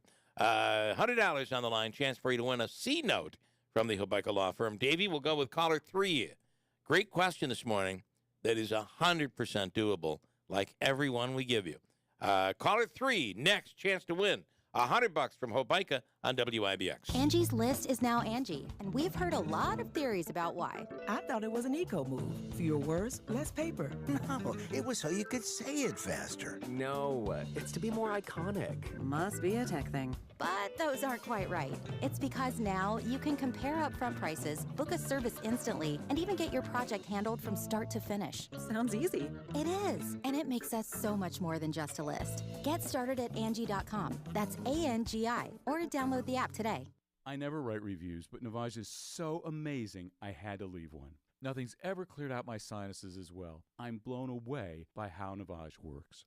That's a review from Carrie, and it's one of over 100,000 online testimonials praising Navage. I'm Martin Hoke, the inventor of Navage Nasal Care, and I've talked about flushing out allergens, viruses, mucus, and germs. How Navage's powered suction can help you breathe better, and how your nose is the body's air filter, and Navage will clean it out. But don't take my word for it. What do people like Chad say, who wrote, Navage has helped clear out my nasal passages every single night. My wife says my snoring has gone way down. Snorefest be gone, unquote. Navage is the all-natural solution trusted by over 3 million customers to help you breathe better, sleep deeper, snore less, and stay healthier without drugs. Navage is available at Walmart, Walgreens, CVS, Rite Aid, Bed Bath, Target, and online. Navage, N-A-V-A-G-E. Clean nose, healthy life. For adults with moderate to severe plaque psoriasis who are candidates for systemic or phototherapy, now there's Skyrizi, Risankizumab Riza, a prescription-only 150 milligram injection. With Skyrizi, 3 out of 4 people achieve 90% clear skin at 4 months, and Skyrizi is just 4 doses a year after 2 starter doses. Nothing and me go hand in hand. Nothing on my skin, that's my new plan. Nothing is everyday. Don't use if allergic to Skyrizi. Serious allergic reactions and an increased risk of infections or a lower ability to fight them may occur. Before treatment, your doctor should check for infection and tuberculosis. Tell your doctor if you have an infection or symptoms, such as fever, sweats, chills, muscle aches, or cough, or if you plan to or recently received a vaccine. With Skyrizi, you could achieve 90% clearer skin. Ask your doctor about the #1 dermatologist-prescribed biologic in psoriasis and visit Skyrizi.com or call 1-866-SKYRIZI to learn more. WIBX 950 and 106.9 FM. This is Keeler. 7:46 and Wednesday morning, and let's do our free money question. The Hobica Law Firm, Joseph and Andrew Hobica. And the phone number there is 315-724-1600. For all of your legal needs, Chris is in Utica. Hello, Chris. Good morning. Good morning, Bill. You on the road? Yes. All right. Here we go with your question. You'll have 7 seconds to answer. It's $100 on the line, $100. And here it is. Benjamin, Riley, Finley, and Harper are the names of which legendary performers' grandchildren? Ready, go. A little extra time there. Who do you think? I'll go with Mick Jagger. You're you're at least in the ballpark. That was a great guess. Just so happens the guess is somebody Manansky was just talking about. The answer, Jeff, is Elvis. Oh, get out of here. Elvis's birthday is Sunday, and you just had Elvis in the news. So I'm like, We'll put it subconsciously in Chris's mind. Elvis Presley. Davey knew the answer, right? Yes, I did. He's a big fan of the daughter of Elvis Presley. All right, we will give you the. Are we doing still the all-in-one gift card? I believe we are. If not, I'll get you something else. All-in-one gift card, food and fun card. It's $25. Good at Aquavino, Babes, 72 Tavern and Grill, Taylor and the Cook, and any of the Adirondack Bank Center's concession stands. Stand by. Davey's going to hook you up, Chris, okay? Thanks, guys. Happy New Year. Happy New Year to you. Thank so you. what did you say the names were again? Benjamin Riley. The only reason I used that question is because you just talked about Elvis. I was thinking, Elvis was in the news. You mentioned his birthday. Because otherwise, I don't know anybody that would know the answer. But Benjamin Riley, Finley, and Harper. Okay. You want their full names? Because they get a little. Lisa Marie. These are children of Lisa Marie Presley. Okay. I thought this was. I thought one of the names, for some reason, it popped into my head when you said Harper. I almost thought you said Harpo. Benjamin Keogh, Riley Keogh, Finley Aaron Love Lockwood, and Harper Vivian Ann Lockwood. Those are the children of Lisa Marie Presley. Okay. The daughter of Elvis Presley. All right. So there you have it. All right.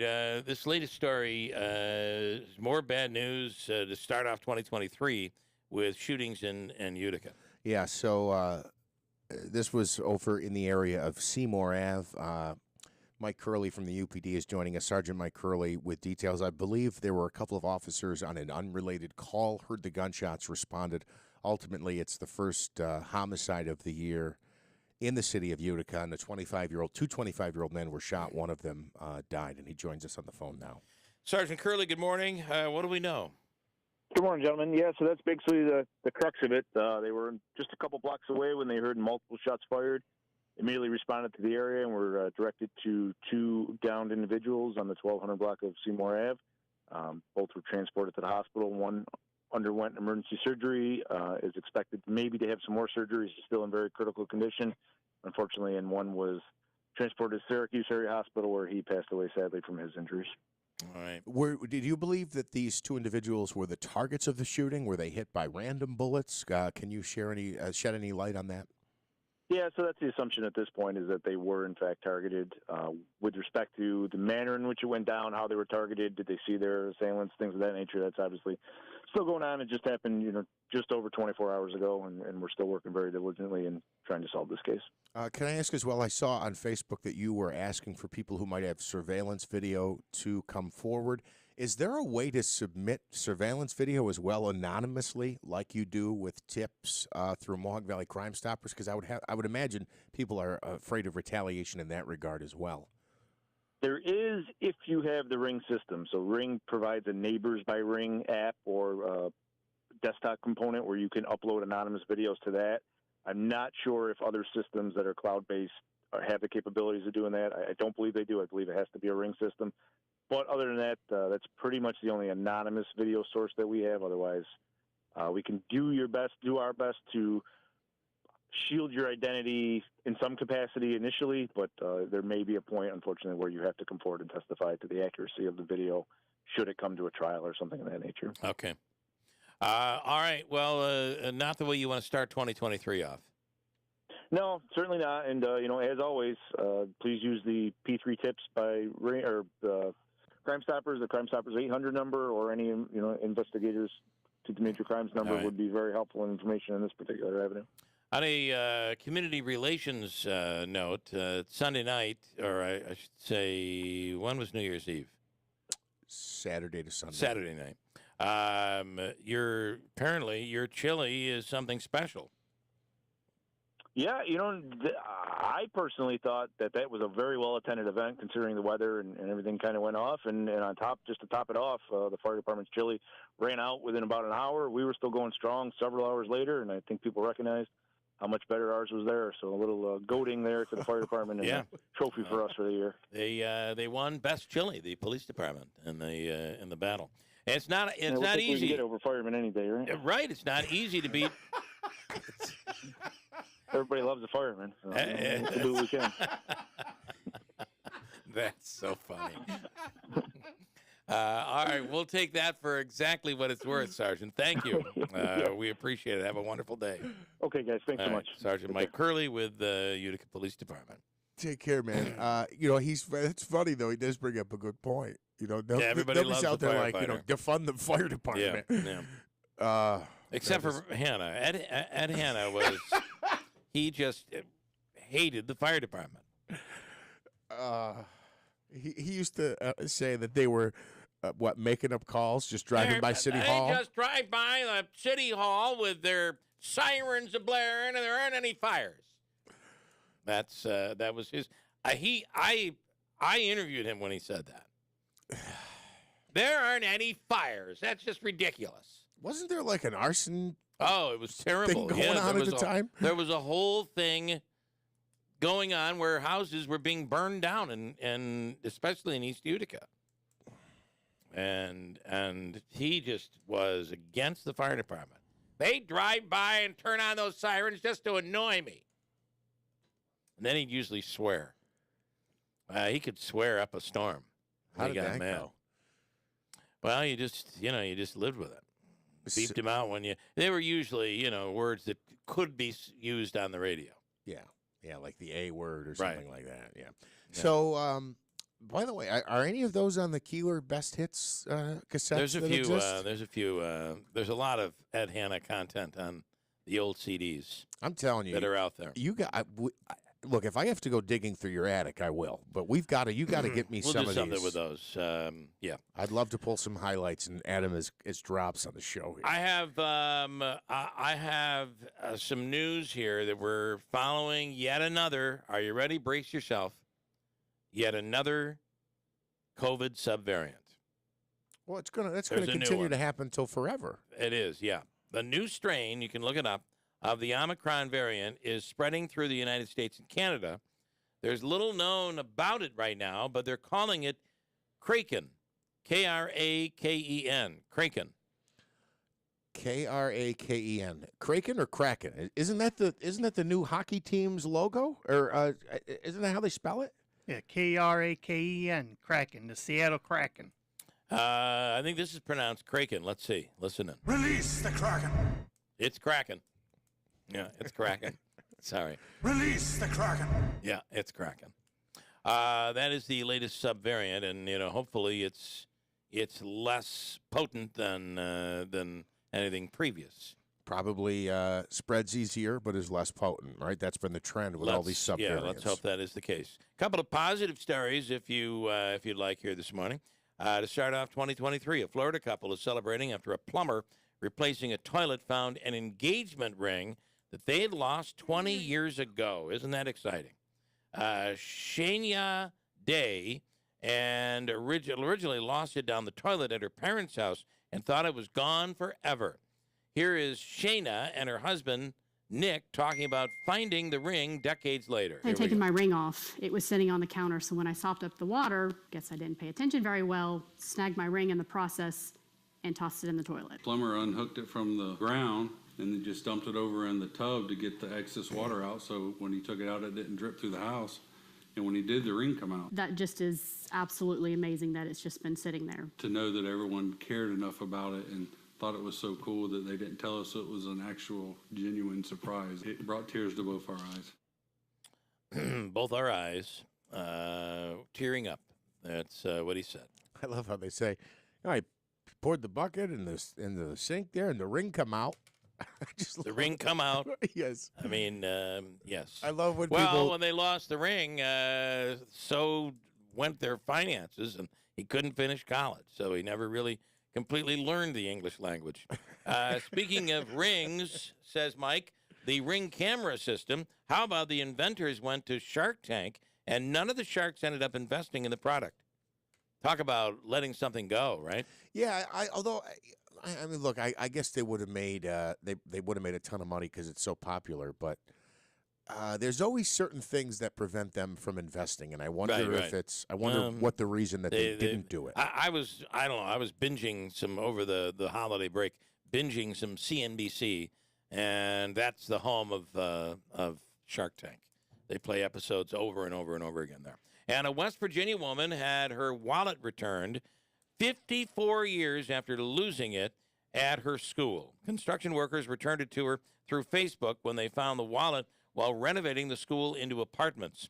Here's the contactor, Bradley Scott, talking about finding the wallet, and Sharon Day on how she feels about being reunited with it almost 6 decades later. This is the ductwork that we were breaking loose when it fell out. When we found that wallet, there was something that was just instantaneously very different about it. Like, this is something that we can identify as the personal property of someone that might very well still live in this area. I think we can actually find this person. My sister told me that they found something for you. I didn't ever think having something like that 54 years from when I had it. Oh, there you go. Yeah, the contractor come out, said he got the wallet. Come out, I got it. And I ain't seen anything since.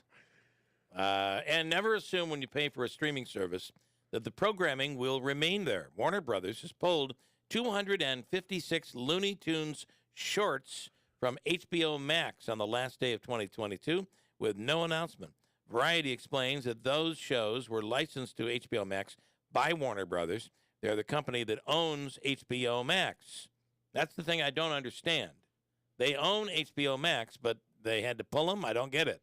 That's all, folks. They also pulled seasons 4 through 6 of The Flintstones, and that's a shame because it squelches the accessibility of kids like your son's age that would enjoy those old programs. Well, is the claim that there was things like it may be inappropriate? No, they just pulled them. No claim at all. News is next. From the Stanley Theater Studio, WIBX 950 Utica, Rome, W295DI Utica, Rome, your news, talk, and sports leader, a Town Square media station. He's not giving up. I'm Dave Anthony, Fox News. Kevin McCarthy insists he'll still be elected House Speaker, though he failed to get enough votes on 3 ballots, and one House Republican bailed on McCarthy, switching his vote. And Byron Donalds tells Fox. For too long in the nation's capital, everybody has just gone along with the next wave of leadership. There are 20 against McCarthy. There are more than 200 that are for him, but McCarthy took Republicans behind closed doors to tell them he's earned this job, and he just is not able to convince enough members of his own party of that, at least not yet. Fox's Peter Ducey. Until the House elects a speaker, it can't do anything. Members can't even be sworn in. Former President Trump just posted on social media it's time for House Republicans to unite around McCarthy, urging them not to turn a great election victory into an embarrassing defeat. Buffalo Bill DeMar Hamlin remains critical at a hospital in Cincinnati after collapsing on Monday Night Football. His heart stopped, but he was revived on the field. The Bills announcing that Hamlin's condition is improving, although he is still sedated at a Cincinnati hospital in critical condition. Hamlin's family is speaking out publicly for the first time since he collapsed on the field on Monday. They say they are, quote, deeply moved by the prayers, kind words, and donations from fans across the country. Fox's Brooks Singman, a California father, is charged with attempting to murder his wife and kids, driving their car off a cliff, but they all survived the 250-foot fall. Brian Koberger will be next in court in Idaho after waiving extradition in Pennsylvania, so he can face charges in the murders of 4 University of Idaho students in November. Kaylee Gonsalves was one of them. Her mother, Christy, tells Fox. We are glad that we live in the state of Idaho with the death penalty. In Missouri, an execution made history last night. The first transgender woman, Amber McLaughlin, who was Scott when murdering an ex-girlfriend in 2003, said she was sorry in a statement before the lethal injection. She started transitioning on death row 3 years ago. America's listening to Fox News.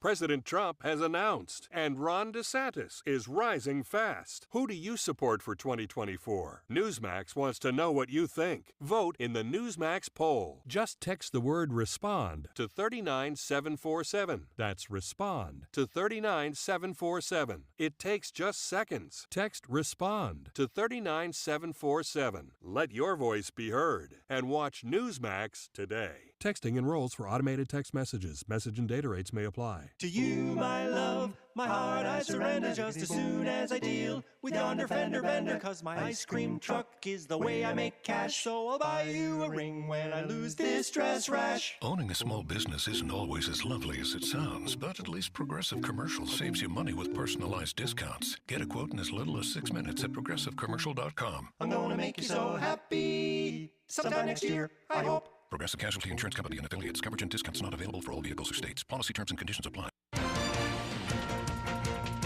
Good morning. Mostly cloudy skies, 38 degrees. WIBX News Time is 8:03. This news update is brought to you by Mike Carl's Epic January Clearance Sale. Save up to 70% on furniture and mattresses, closeouts, one-of-a-kinds, and more. Shop Mike Carl's today, New Hartford Shopping Center, or in Destiny, USA. Utica Police releasing the name of the man who has become the city's first homicide victim of 2023. They say 25-year-old William Morris passed away after being shot in the head in the area of Seymour Ave on Monday night. Another 25-year-old man was also shot in the abdomen and critically injured. He had to undergo surgery. So far, an arrest has not been made in connection with that case. In Syracuse, a 14-year-old boy continues to recover after he was struck by gunfire. Investigators say that incident happened at a home on Delaware Street yesterday. He went to Upstate University Hospital for treatment of a non-life-threatening wound. Any tips on that case can be directed to Syracuse Police. In Albany, lawmakers returning to the state capitol today as the brand-new legislative session kicks off. Among the issues the Senate and Assembly could address in the coming months are changes to the state's current bail reform laws and additional measures to reduce gun violence. Governor Hochul might also request that lawmakers pass certain legislation when she gives her State of the State address next week. This legislative session is scheduled to run until June 8th.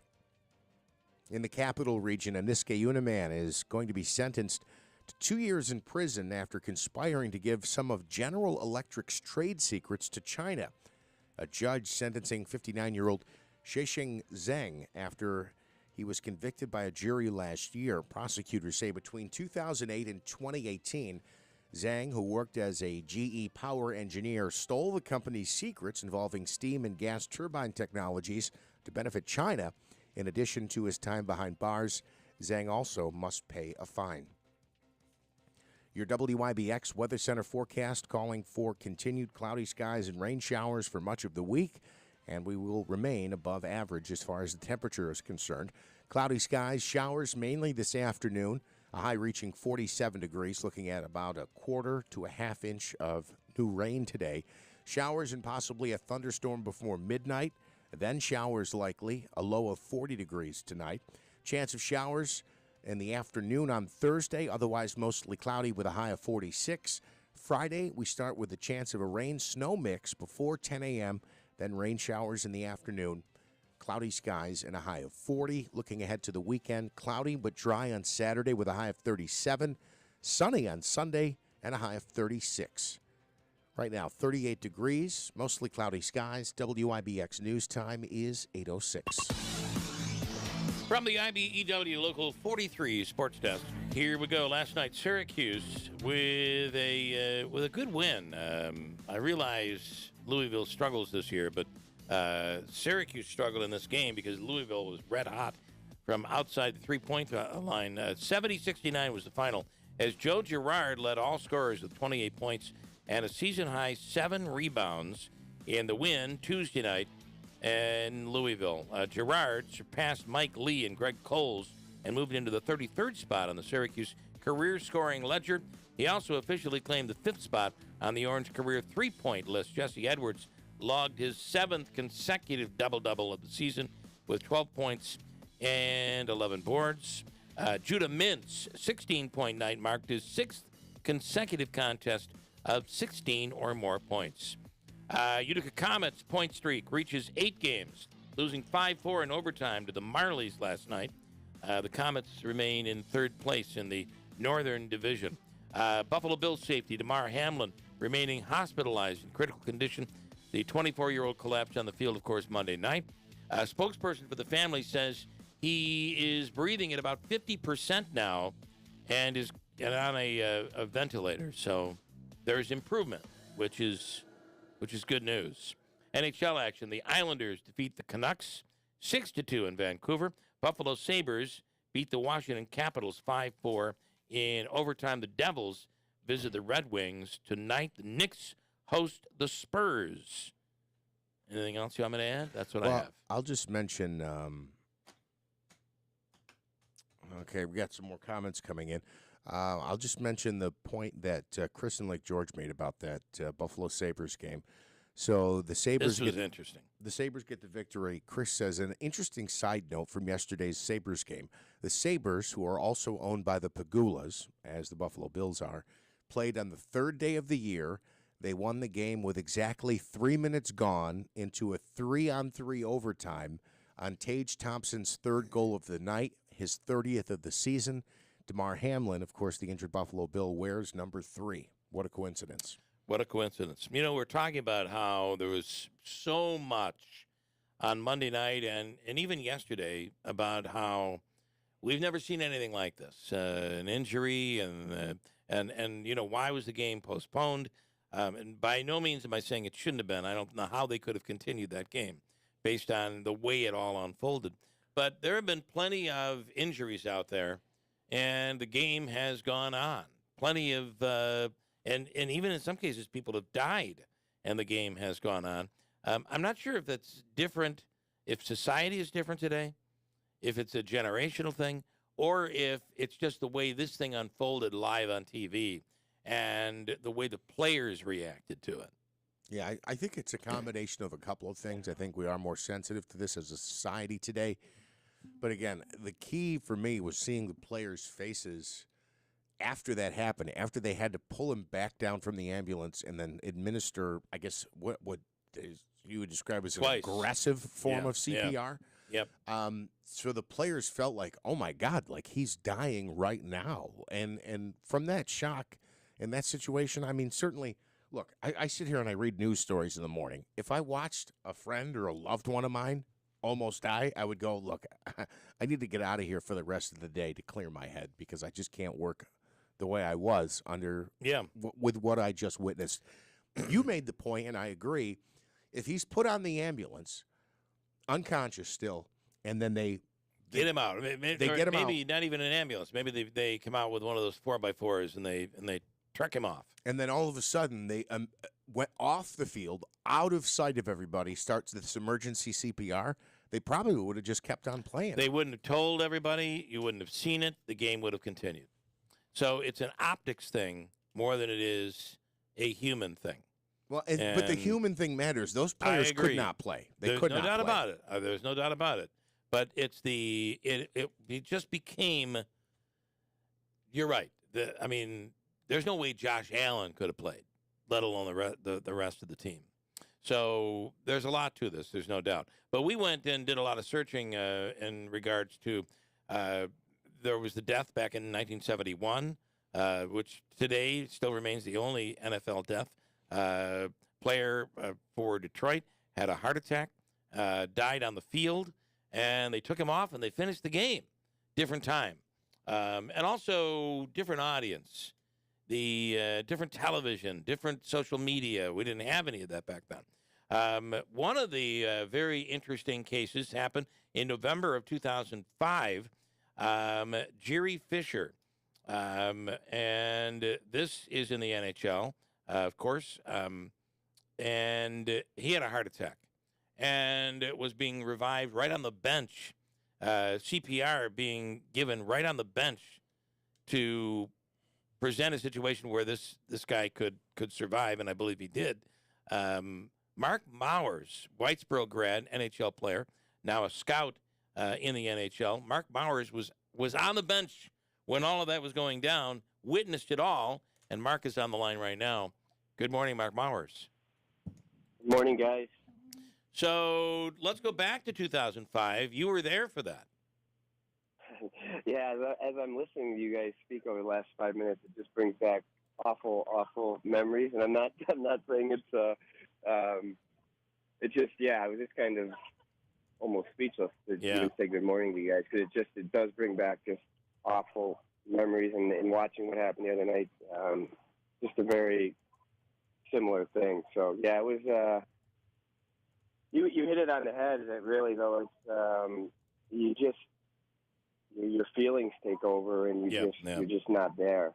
You're just not there. No matter if you're a good friend with them or not, you're basically seeing someone that may or may not live.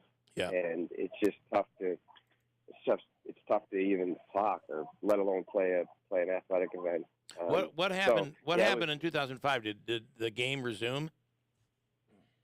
No, and we kind of went back in the locker room, and it was still up in the air, probably similar to what they were doing too. Yeah. And then they basically I remember, I don't know. It wasn't like they polled everybody or asked everybody, but they certainly came in and talked to Stevie Eiserman and some of the captains and leaders, and they made the decision pretty quickly that, if they had a say, like, they did not want to go back out there. Wow. And it was pretty quickly after that. Yeah. But I remember myself, like, I didn't want to go back out there. I was scratching and clawing to stay in the NHL, but at the same time, I didn't really care. It was just at that point. Yes, exactly. So life, I mean, you think about it, life took over in a situation like that. All of a sudden, you don't think about, scratching and clawing to stay in the NHL. You just think about, life and death all of a sudden. Yeah, that's what it comes down to. And it's unless you, everybody kind of saw that the other night. There were so many people watching, and, you almost, I guess, kind of felt like you were there. Yeah. In some instances, and it's really, I don't know, you're captivated by it. It's not that much different. I was 10 feet away from Yuri when he collapsed, and don't get me wrong, I was right there, but at the same sense, you guys, everybody that was watching it live on TV, you're seeing the doctors, like, rapidly and physically, performing CPR, and you're just seeing the thrusting of the chest, and it's just like, it's surreal, and it's oh my God. Like, not many people, I don't think there's a lot of people that have actually witnessed that. Right. In their lives, but for me, it was so close, and it was, everything else just kind of is irrelevant. Well, it's funny because I think that it's the violent hits to the chest that play a role. They're just doing everything they can to get that heart beating again, and then we'll go from there. And they say when that happens, CPR happens, and in the case on Monday night, it went on for several minutes, twice. We now know that most likely there are broken ribs, etc. That happens when you're bringing somebody back to life. Yeah, and I believe that was a similar case with Yuri too. But yeah, they got to. It's actually amazing. If you really think about it, it's like a miracle. The technology and the how educated these guys are, these doctors and first responders and whatnot. But to be able to save someone in that manner is, to me, it's still kind of amazing how it's even possible. Yeah. And now the kid, the kid is, he's alive, and he seems to be getting better. But just the fact that they can, there's still a chance here that he may not only survive, but come back and live a normal life, even if it not include football. It's just, to me, it's amazing, and it's great to see how far we've come. How far we've come. We're speaking with Mark Mowers. Mark, of course, played in the NHL, Whitesboro graduate, now travels the country scouting for the NHL. And when you saw what happened Monday night, was there a moment where you had your own flashback?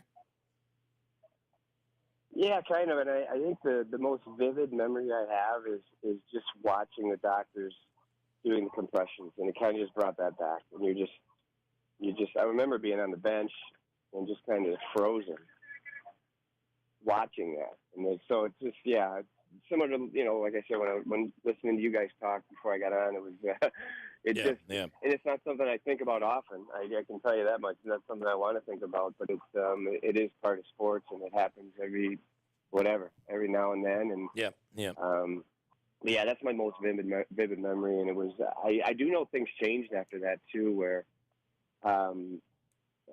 we were lucky because it was in Detroit, but at that time, doctors, weren't necessarily close to the benches. They weren't necessarily close to the ice. Some were up in the press box. Some were far distances away. In Detroit, our doctor happened to be behind the bench.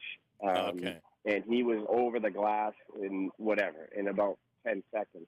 And was able to, they were able to cut his jersey away and do everything within a minute. It seemed like it was so fast, But but I know league standards or league rules or whatever. Now the doctors have to be within whatever it is, 25 feet or something like that. And they've also changed where the defibrillators are located. Yep. They have to be closer to the ice and all that. So that scene created some good changes for the present, and you know, maybe that's something. You know, there's been a couple other guys that have in hockey that have kind of collapsed as well. Rich Peverly, it happened down in Dallas and whatnot. So yeah. So anyway, the bad event actually created some safety measures that have hopefully helped some people's lives over the last may even 10, 12 years. I mean, one thing that was interesting Monday night is you saw a handful of doctors run out onto the field. It just wasn't trainers. You had doctors that were ready. Yeah. So the NFL clearly was prepared for a tragic situation like that. Manansky. This is a comment. Yeah. Go ahead. I'm sorry, Mark. No. I was just gonna say it's great. It's great that they are prepared, and football should be one of the ones that has multiple guys on board and ready to go. Even though it might only happen once every 5-6 years. Who knows? But right. The comment here from a former Utica police officer, Hauk, and I'll try to make an analogy here. A similar thing happens to police officers. When one of your own is hurt or killed, you have to do the job with a certain sense of invincibility. And then when you're faced with the reality of someone like you dying, you question your own existence. And I would imagine, as a sports analogy, when you're on the team, you guys go do all the training together, you're competing together, you're trying to take on the opposition, and all of a sudden you see one of your guys go down, you go, well, if it happened to him, am I the next one to go down like that? Yeah, that's interesting. I never really, to be honest, I never really personally thought that. I mean, I'm sure I did it in some capacity, but it wasn't something that weighed on me, I guess, like moving forward. Mm-hmm. And I don't know why, to be honest with you, because you're right. It's you know, maybe just the way my brain works. It's like this, you know, it's not like it happens once a year, and you're just waiting for someone to collapse on the ice. You know, it is a seldom event. But you're absolutely right, and fortunately, it hasn't happened that often. And right. And with the you know, the kid the other night, it was almost like a trauma or whatever. Yuri's was different, where it was just at the end of the shift, came back, sat down, and for whatever reason at that particular moment, you know, it just cut short. You know, and then they figured out that he had a heart issue, or what that created a heart issue. But so it has happened in a couple different ways, and but yeah, it's not something that weighed on me. And now that you say it, I don't really know why. Yeah, but it didn't. Mark Mowers, we appreciate it. Of course, where were you? I know you're traveling. Where were you last night? I know. Are you? You're scouting for Minnesota right now. Is that right? Yeah. So I was watching our farm team Iowa play in Chicago. So I'm sitting in the O'Hare Airport, waiting for my flight to go back to Boston. I'm sure you do a lot of sitting in the airport, which is not necessarily fun, but yeah, it's better than scrambling. You're right. You know, once you get to your seat, it's better than scrambling. Yeah, what was it, the O.J. Simpson run through the airport carrying luggage or something? You remember that old commercial years ago? Yeah, I do. All right, Mark. As always, we thank you, and we'll talk to you again sometime soon. Thanks. Sounds good. Anytime. All right. Safe travels. Thank you. Bye-bye. Mark Mowers, of course, played with the Red Wings, Bruins, Nashville, and ended his career in Anaheim, and now scouts for the Minnesota Wild. They're very cool. Yeah, and was on the bench when that happened. So when you hear over and over again, this has never happened before. We've never seen anything like it. Well, not true. And interesting also that they did not continue that game. And that they went into the locker room and basically polled players, and the players are like, we just can't. We can't do it. Look, it totally makes sense to me. And Steve, our buddy Steve over at ERL Trucking? Mm-hmm. Steve Spurbeck, yeah. He's got a similar story. I don't want to say similar story, and I don't want to tell it for him. He's going to join us either later in the program today or tomorrow, but he had a situation with a coworker, And he can talk about, after going through that, you don't want to work the rest of the day. Yeah, You don't want to yeah. go back to what you were doing, you know, cutting paper with scissors or driving truck or whatever it is, playing football or hockey or you name it. But it's scary, man. It's scary. Fortunately, well, and Hamlin continues to recover. Out of this whole thing, I think there are some good things that happen. Where there's a lot of talk about CPR once again. Mike says, what's interesting is they brought back the mouth breath back to CPR. So that was kind of taken away, and that happened a lot during the AIDS crisis when that was going on. It was discouraged, but now it's back. I mean, they were certainly doing it with as part of CPR on Monday night, trying to save this 24-year-old professional football player. Amazing. I got a break. Hold on tight. Celeste Friend has a big event coming up this weekend. It's a community event where there might just be a special announcement. We'll hear from Celeste coming up next on WIBX. Hi, I'm Lynn from Warner Sales and Service. Winter in central New York can be pretty unpredictable. Snow, freezing temperatures, or hazardous road conditions. You never know what to expect. One thing you can count on, though, is that Warner Sales and Service is here to help you get through the toughest part of the year. That's why we sell and service Bobcat equipment. It's the toughest and most trusted equipment on the market. We pride ourselves on the quality of our product and, most importantly, the quality of our service. It's our job to keep your businesses up and running, and we strive to go above and beyond for each and every one of our customers. You never know what to expect during winter, but you can always depend on us at Warner Sales and Service.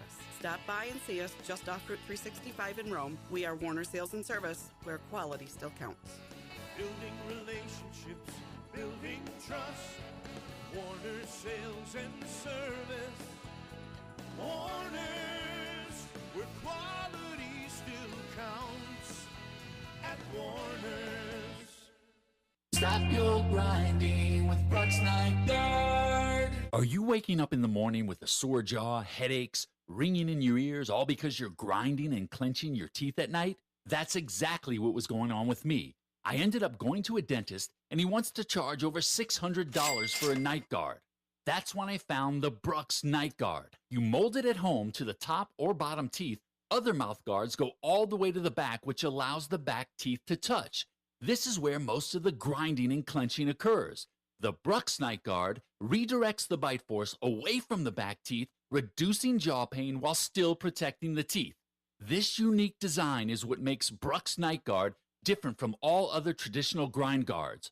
Order your Brooks Night Guard today and get 10% off plus free shipping. Go to brooksnightguard.com and enter the code BRUX91. That's BRUX91. Stop your grinding with Brooks Night Guard. Make a New Year's resolution that's easy to keep. Help protect your identity and finances with LifeLock Identity Theft Protection. LifeLock detects identity threats you may miss on your own. And if you become a victim, LifeLock will work to fix it. No one can prevent all identity theft or monitor all transactions at all businesses. But LifeLock by Norton makes it easy to help protect yourself. Join now and save up to 25% off your first year. Go to LifeLock.com. Use promo code NEWS. Hey, River Hills Properties ready for 2023, and they continue to grow like no other real estate agency in the area. And why does this happen? It's because of the services provided. People everywhere in the area are learning, boy, you can get more out of your real estate agency, because at River Hills, they begin at the very beginning, and they work really, really hard to make sure they understand your property, understand your home, and have a real good grasp as to why that home means so much to you. And oftentimes this happens. People are selling a property. It's not just a property. It's been your home for 20 years or however long it's been. So it means something to you. And they understand that. They come in, they learn about your property. They learn about all the upgrades that have been made over the years, when the roof was taken care of, when the furnace was installed, windows and warranties, et cetera, et cetera. So your listing agent is there every time the house is shown. So if somebody has a question, they can answer that question. It just helps the process. It speeds up the process. It's more efficient. your real estate agency working harder for you. That is the River Hills way. That's what makes all the difference. And then you add the book, 40 to 100 pages, basically the manual for the home, a perfect tool for a potential buyer. And then if they end up buying it, they have the manual for the home. All there, organized, professionally bound, and ready just for them. It's the River Hills way. Never using the lockbox. Your listing agent is always there.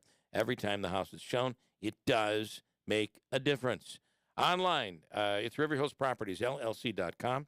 In Barnaville, Little Falls, Utica, and all of upstate New York. Call 315-896-1009. Remember, nobody sells homes like River Hills Properties.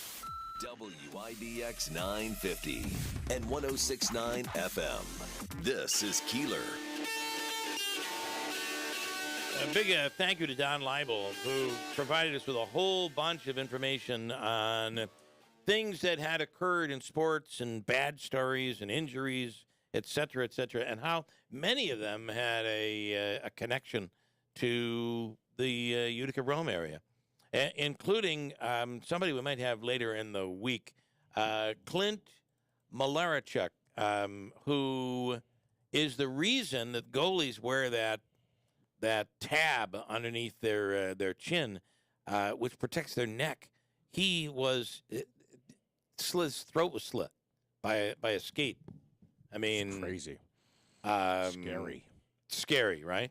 And during that game, the coach for the Buffalo Sabres was New Hartford native Ted Sater. So it all comes back to here. Crazy. Here's Celeste Friend in Utica. Has a big event coming up this. What are you calling this event this weekend? I'm calling it Utica for All, a celebration. Okay, Utica for All, a celebration. All right, and what will be happening? So there'll be a whole lot of stuff happening. We're going to have live music by Monk Rowe and Ann Carey. We're going to have a poetry reading by Tabo Bo, a local young man who founded Pneumatic Voices. We're going to have voter registration. We're going to have popcorn and half moons. The thing I'm most excited about is our vision board. So we're going to have this big board that's been decorated with a skyline of our city, and you can sit down at a table and fill out a card that tells us what you want for the future of Utica, and you pin it up to our vision board. And I'm really looking forward to that. Now, is this as you continue to shape what your agenda will be as a council member or as a mayoral candidate in the city of Utica? Well, so I will be making a special announcement, and I'm going to ask everybody to hold off just for a couple more days. Okay. It's only on Saturday, and we would love to see you there, Bill. It would be such a treat if Bill Keeler was there in the room with us. Are you saying that specifically you want us to hold off? It's almost sounded as if you were directing that to me and Jeff. Like, okay, guys, just hold off. I'm going to make an announcement this weekend. You don't no more questions. No more questions. Okay. Give us a couple more days, and then everything will be revealed. But I will be making a special announcement as part of the event. Okay. So, all right. Yeah. Listen, it is going to be a big year. 2023, you have a lot of candidates that are making their consideration for what they want to do, as we have some open positions. The Utica mayor's position is one that will be opening up. And I do think it's a very interesting time for Rome. There'll be a mayoral race in Rome coming up. I do think it's a big time for Utica. These are two cities that are in the midst of what I think is transformation as part of the region, leading the region's transformation. I think it's a big deal, right? This is a very important time to be mayor of the city of Utica. I completely agree. I think that we're really at a pivot point for the city. I think we're about to move into a very exciting future. I'm extremely optimistic about our prospects here in Utica. I think we're really about to sort of blossom into this real wonderful place. I mean, I've already found it wonderful for the last 20 years, but I think you're absolutely right, Bill. This is really a transformational moment. And that means it's really important right now that we think very carefully about what are the investments that we need to make over the next few years in order to carry us forward for the next few decades. So I think that this is really an important time for our city, and I'm very optimistic about the future. All right. I do want to say to you, I do not want you to hold to think if I don't show on Saturday, do not think that this is anything against you by any means. I won't. I go to nothing. I know. We go home. That's what we do. We go home. I won't take it personally if you don't come, but I'm just going to tell you I'll be very happy to see you if you do. All right. Well, again, we both have our understanding here. Bill and Jeff are holding off, but I do have a comment coming in here this morning. This is what it says. She's making it look like it's just something she's throwing and not an actual announcement for, it says, mayor here. Like it's a celebration, like a city celebration. It's a campaign announcement. Bring your kids, bring your family, but it's a campaign announcement. Who's saying that? Samantha Colosimo-Testa. Okay. All right. Well, so, there's a flyer. Everybody can see it. It's out there on Facebook. We've been spreading around as much as we can. It says a special announcement from Celeste. I'm not hiding that I'm making an announcement, but I'm waiting for people to wait for the announcement, right? Okay. So the announcement is the announcement. I do not want to get on Samantha's bad side. Trust me. Sure, Believe me. no one does. Correct. But I think it's a clever way of making your announcement, and I do think that it could be, if the announcement is that you are running for mayor. I don't know, you don't want us to go there, but it would be. I would feel like this could be representative of your vision and your campaign. Would you agree with that? Yeah, I hope so, right? I mean, I want, I think that's absolutely right. That we've always campaigned in certain ways, and we're going to carry on with that. And I want everything that we do to be as inclusive as possible and include the community and be fun and celebratory. So we're throwing a party, and as part of that party, I'll be making a special announcement. All right, wait. And no one's been denying that. No one's been saying it's just a party. Wait a minute. Jeff is saying I have crossed the line and I've now made an enemy of Samantha. Are you sure? No, I was just getting nervous there for a second. No. I put my finger up for a second. So remind us again whether you're coming in support of a political announcement or you're just looking for a little fun this weekend. When and where is this celebration? So the Delta Hotel Grand Ballroom, right? Delta, the old, what used to be the Radisson, 200 Genesee Street, this Saturday, 1 o'clock. The Grand Ballroom right there on the first floor. Okay. All right. 1 o'clock Saturday, January 7th. Okay. In the Delta Hotel Ballroom. Yep, the old Radisson. All right. Well, good luck, and we appreciate your time here, Celeste. Thank you. Thank you. Thanks, Bill. Take care. Have day. a great weekend. Listen, I will just say this. Anybody who is willing to put their neck out and run for any public office deserves at least that respect, no matter where you are on the issues and politics, all of that. If you're willing to stick your neck out, because it ain't easy. Yeah, and I'll say this from my perspective. Anybody who's volunteering to have a Keeler parody song made about them, I say cheers to that. So. And I don't think we've done one on Celeste as of yet. I don't think so. But could be. He's already starting. There's something there. I got to think of it. There's got to be something. He's looking for the beat. There's got to be. You know, the word friend has been used. That's what Celeste's friend is for. Okay, right? I mean, isn't that what friends are? That's what friends are for. Dionne Warwick. Is that who did that, Davey? Dionne? Yep. That's what friends are for. Yeah. For good times and bad times, I'll be on your side forevermore. Oh, my Lord. How did we not have him sing at the Christmas show? Yes. I mean, just imagine some of the Elvis Christmas songs you could have sung for us. No, he doesn't look too impressed with that. Matter of fact, doesn't want he's to do just it. stopped speaking altogether. Okay. Andrew has a comment on. This was an earlier comment. What does he have here? Hang on, I got a little look now. About an earlier comment regarding alcohol. Oh, Andrew was saying here when we were talking about this eating Christmas trees. There is a new thing right now where a woman is claiming we should be consuming our Christmas trees. Yeah, Andrew said, "Isn't that how they make gin?"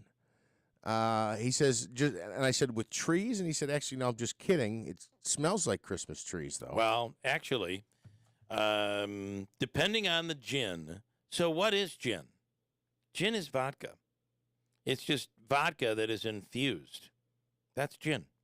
Infused with what? Christmas trees? Could be, believe it or not. So I, knowing you were going to be going down this road, I pulled up a recipe to make your own gin. Are you ready? 2 tablespoons juniper berries, 750 milliliter vodka bottle. You want, or any neutral spirit would work. Okay. Neutral, like a vodka is a neutral spirit. 2 teaspoons coriander seeds, or you could use anise seeds as well. A teaspoon of dried orange peel, 1 cinnamon stick, 1 whole allspice berry, 1 sage leaf, fresh or dried, and a half dried California bay leaf, or you could use 1 dried Turkish bay leaf. I have no clue as to the difference between the 2 bay leaves. A bay leaf, dried bay leaf is a dried bay leaf. And a 3-inch sprig of fresh white fir or another pine type tree. And you put that all together. I mean, when one of the great things to if you have any, I mean, when you smell certain types of alcohol, gin has an amazing odor to it. Great smell. Yeah, so I'm not necessarily a gin fan, but it has a great smell to it. I must drink my gin too quickly, and some to be honest, some are more floral than others. I don't get that from gin. I don't get any of those scents from gin. Or those tastes. Yeah, you've had COVID. You can't taste anything. Yeah. Or as my wife would say, you have no taste.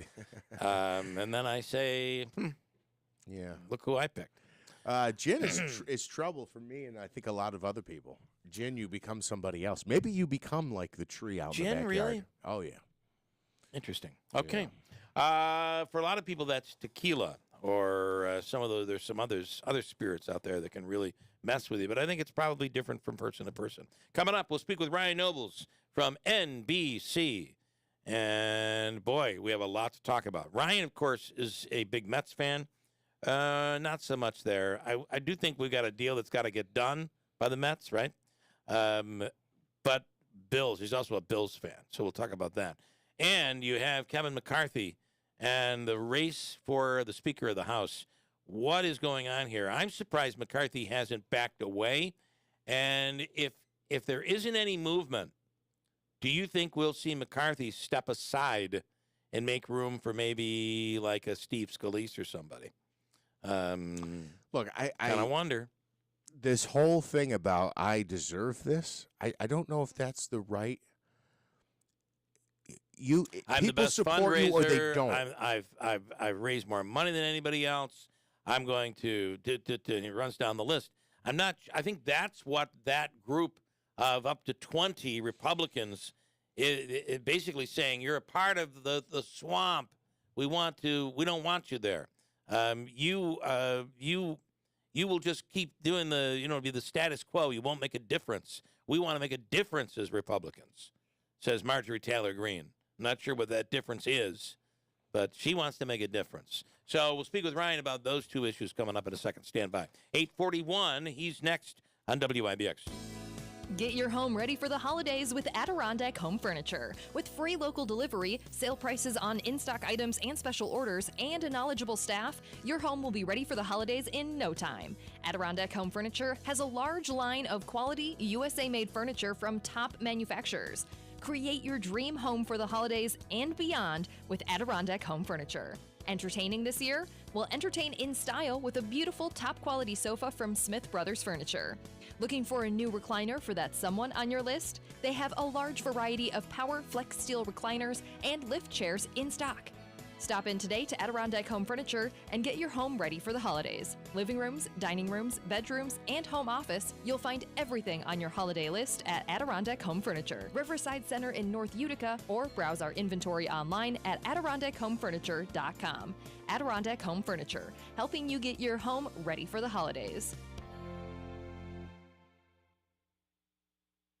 Wesley Financial Group is not a law firm. This story is called The Ugly Truth About Timeshare. If you think you've done your family a favor by buying a timeshare, you need my help. Hello, I'm Chuck McDowell, CEO and founder of Wesley Financial Group. 10 years ago, I started helping folks cancel their timeshare. And in the process, started what's now called the timeshare cancellation industry. Timeshare is the only thing that you can buy that you can't tell me how much it's going to cost or when it's going to end. When you buy a timeshare, you give them a blank check to fill out any amount they want for annual maintenance and assessment fees. The crazy thing is, this never ends. Even when you die, your family's now going to be stuck with this burden. Stop the insanity today. Call my office now. If we take you as a client, I guarantee we'll cancel your timeshare or you'll pay nothing. Call for your free information kit. 800-771-1300. 800-771-1300. 800-771-1300. Years ago, my mother had a problem with her heating. She was charged almost $200 just to change a battery. I'm Jen, and at Standard Heating, Cooling, and Insulating, we won't do that. Standard developed our free service program. If we can fix it in under an hour and no parts are needed, it's completely free. Half of our service calls are free because they are easy fixes. Our experienced technicians are the best in the business and are ready to help you. Standard Heating, Cooling, and Insulating. We promise to save you money. Call us today at 315-859-6292.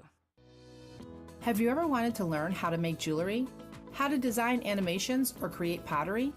Munson Williams in downtown Utica offers courses for artists of all ages, interests, and abilities. There are also art appreciation classes for those more interested in learning than creating. Classes for the winter, spring semester begin in January, so register now at mwpai.org. If you're looking to move out of your parents' place, you could really cut expenses by bundling your car and renter's insurance with Progressive, which is good because your little brother has gotten really territorial. You're blood related. You'd think it would be fine to share food in the fridge. I mean, who writes their name on every individually wrapped slice of cheese, Tyler? Still, you've got to admire the commitment. So bundle your renter's and car insurance with Progressive and use the savings to help you move out and have all the cheese you want. Progressive Casualty Insurance Company. Coverage provided and serviced by affiliates and third-party insurers. Hey, Steve Ponte, Mazda, Ricky Z, and everybody over there wishes you the most successful of all successes. That kind of makes sense. For 2023, basically saying get ready for a great 2023 at Steve Ponte Mazda. You know, their Mazdas are just incredible vehicles. And you can go all the way from something that's just sporty and economical all the way up to a vehicle that would be considered luxury. Love the CX, the 9, just an awesome SUV. Great vehicles, incredible new state-of-the-art dealership. The facility is brand new, but it's the service that you get, the professional courtesy, the amazing car buying experience that you receive. And that's the way Rick does it and the way they do it at Steep. They're saying thank you for a great last year and excited about 2023. From your friends at the family-owned and operated Steep Ponte Mazda on Commercial Drive in Yorkville. WIBX 950 and 106.9 FM. This is Keeler. Here he is now, Ryan Nobles. Do you want to make that comment before or you want to do it afterwards? Does it involve Ryan, or is it on Celeste? Just quickly, it's on Hold Celeste. on, Ryan. Hold on. We have a this is from Lance lingering Lee. comment here. Do you want to intro Lance and Lee? He's a big fan of Tony Spaceni, right? Big fan. Lance is not a lover of the county executive. Here's what he said. Lance and Lee. Stefan would get more votes than Celeste. I'd even vote for Pacenti over her. Wow. Wow is right. And Celeste's comment is, well, thankfully you live in the town of Lee. Yeah, exactly. Ryan Nobles is from NBC and is on the line right now. Good morning, Ryan. I have no idea what I just walked into, but I'm just going to stay away from it. Yeah, stay clear of it. There's nothing to get into. Not anything compared to what is going on for the contest for Speaker of the House. But we'll get to that in a second. Let's start, though, with Monday night. Wow. You know, it's funny because we just spoke to Mark Mowers. You remember Mark was from Whitesboro, playing the NHL, and Mark was on the bench when Yuri Fiershing, or I forget the guy's name, but a player in the NHL had a heart attack, and they did CPR on him as they were all sitting there in awe on the bench watching this happen. They went into the locker room, and ultimately they didn't finish that game. I felt like the players, there was no way the players were going to be able to handle it. But I, as a fan, I didn't think I could handle a game after what we saw on TV Monday night. Yeah, I'm still kind of wrestling with what it's going to be like when they play again. I don't know when I'm going to feel 100% comfortable. You know, that was a game that we were so excited about. Yeah. You know, the whole family had gotten together to watch. It was Carrie's birthday. You know, we'd had a day of birthday celebrations. Everybody was in a good mood. The end of the holiday, heading back to school the next day. And, you know, my kids are just at the stage now where they're really starting to get into the Bills. And to see it through their eyes, just, I mean, they were just so scared. And I didn't know what to tell them. You know, I mean, I think all of us were just in shock, unsure of exactly what was going on. And I don't know. I still haven't really processed my feelings about it completely. Like, I don't know how to feel. I don't know what to think. You know, part of me is like, if they don't ever play another down, I wouldn't blame them. And then another part of me is like, can they rally around and this lead to a Super Bowl? I don't know. I just feel terrible for the team. I just feel bad for the people of Buffalo. I still have so much family that lives there, and just think about everything they've gone through. They had that awful mass shooting over the summer. 40 people died in this blizzard, from over the holidays. You're right. I never thought about all this. Neither did I. Man, they've been hit with a lot. You're right. Yeah, and the Bills are like the one thing, if you know people from Western New York, the Bills are the one thing that everybody unifies behind. It's like they're one piece of escape. And then to have this kind of pure moment where you can forget about everything that's going on and have something like this pop up in the middle of it is just awful. And for the people of that community, you know, these Bills players, they truly think of them like members of their family. And so I don't know. I just I have no idea what they're going to do next. I don't know how they're going to handle it. I don't know how I feel about it. It's just such a weird time. Yeah. You know what's interesting is as you think about, well, come on, these guys are professional players. It's what they do for a living. They're going to go out. They're going to play. This will have no effect. You just go to Vegas and you watch how Vegas does how their line works. And, you know, I have no idea how it works. But if you ask people, they'll tell you everything is in play. The weather, the wind, which players are playing, which ones aren't. If something's going on in the locker room, if there is, all of this plays a role in the science behind how well a team is predicted to do. And, you know, this could be one of those things that could be, as you said, could be an inspiration. It could be the distraction that just tanks the rest of their season. Yeah, I mean, just to see these guys who are unbelievably macho, right? The height of masculinity, who put their bodies through an unbelievable amount of stress and pain, who play in conditions, that game they played the week before where it was, 4 degrees with a wind chill of -5, and they're not even wearing sweatshirts underneath their uniforms.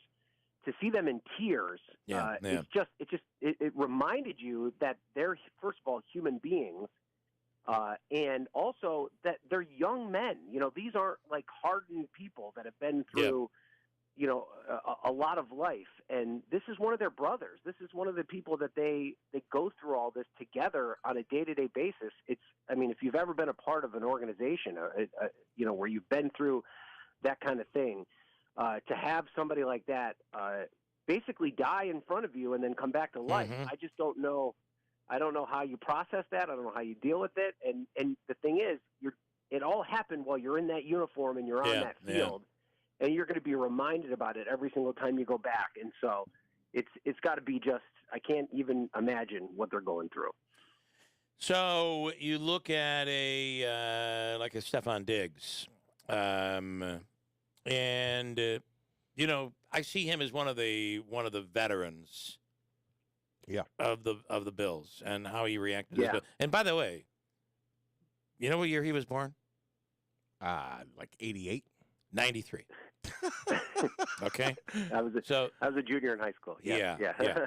So that just, but just what he went through. So he went from tearing and crying to trying to rally the team, to back down on his knees crying again, to getting in an Uber and going over to the hospital with a hoodie on, not looking for any recognition, and walking into the hospital just because he needed to be there.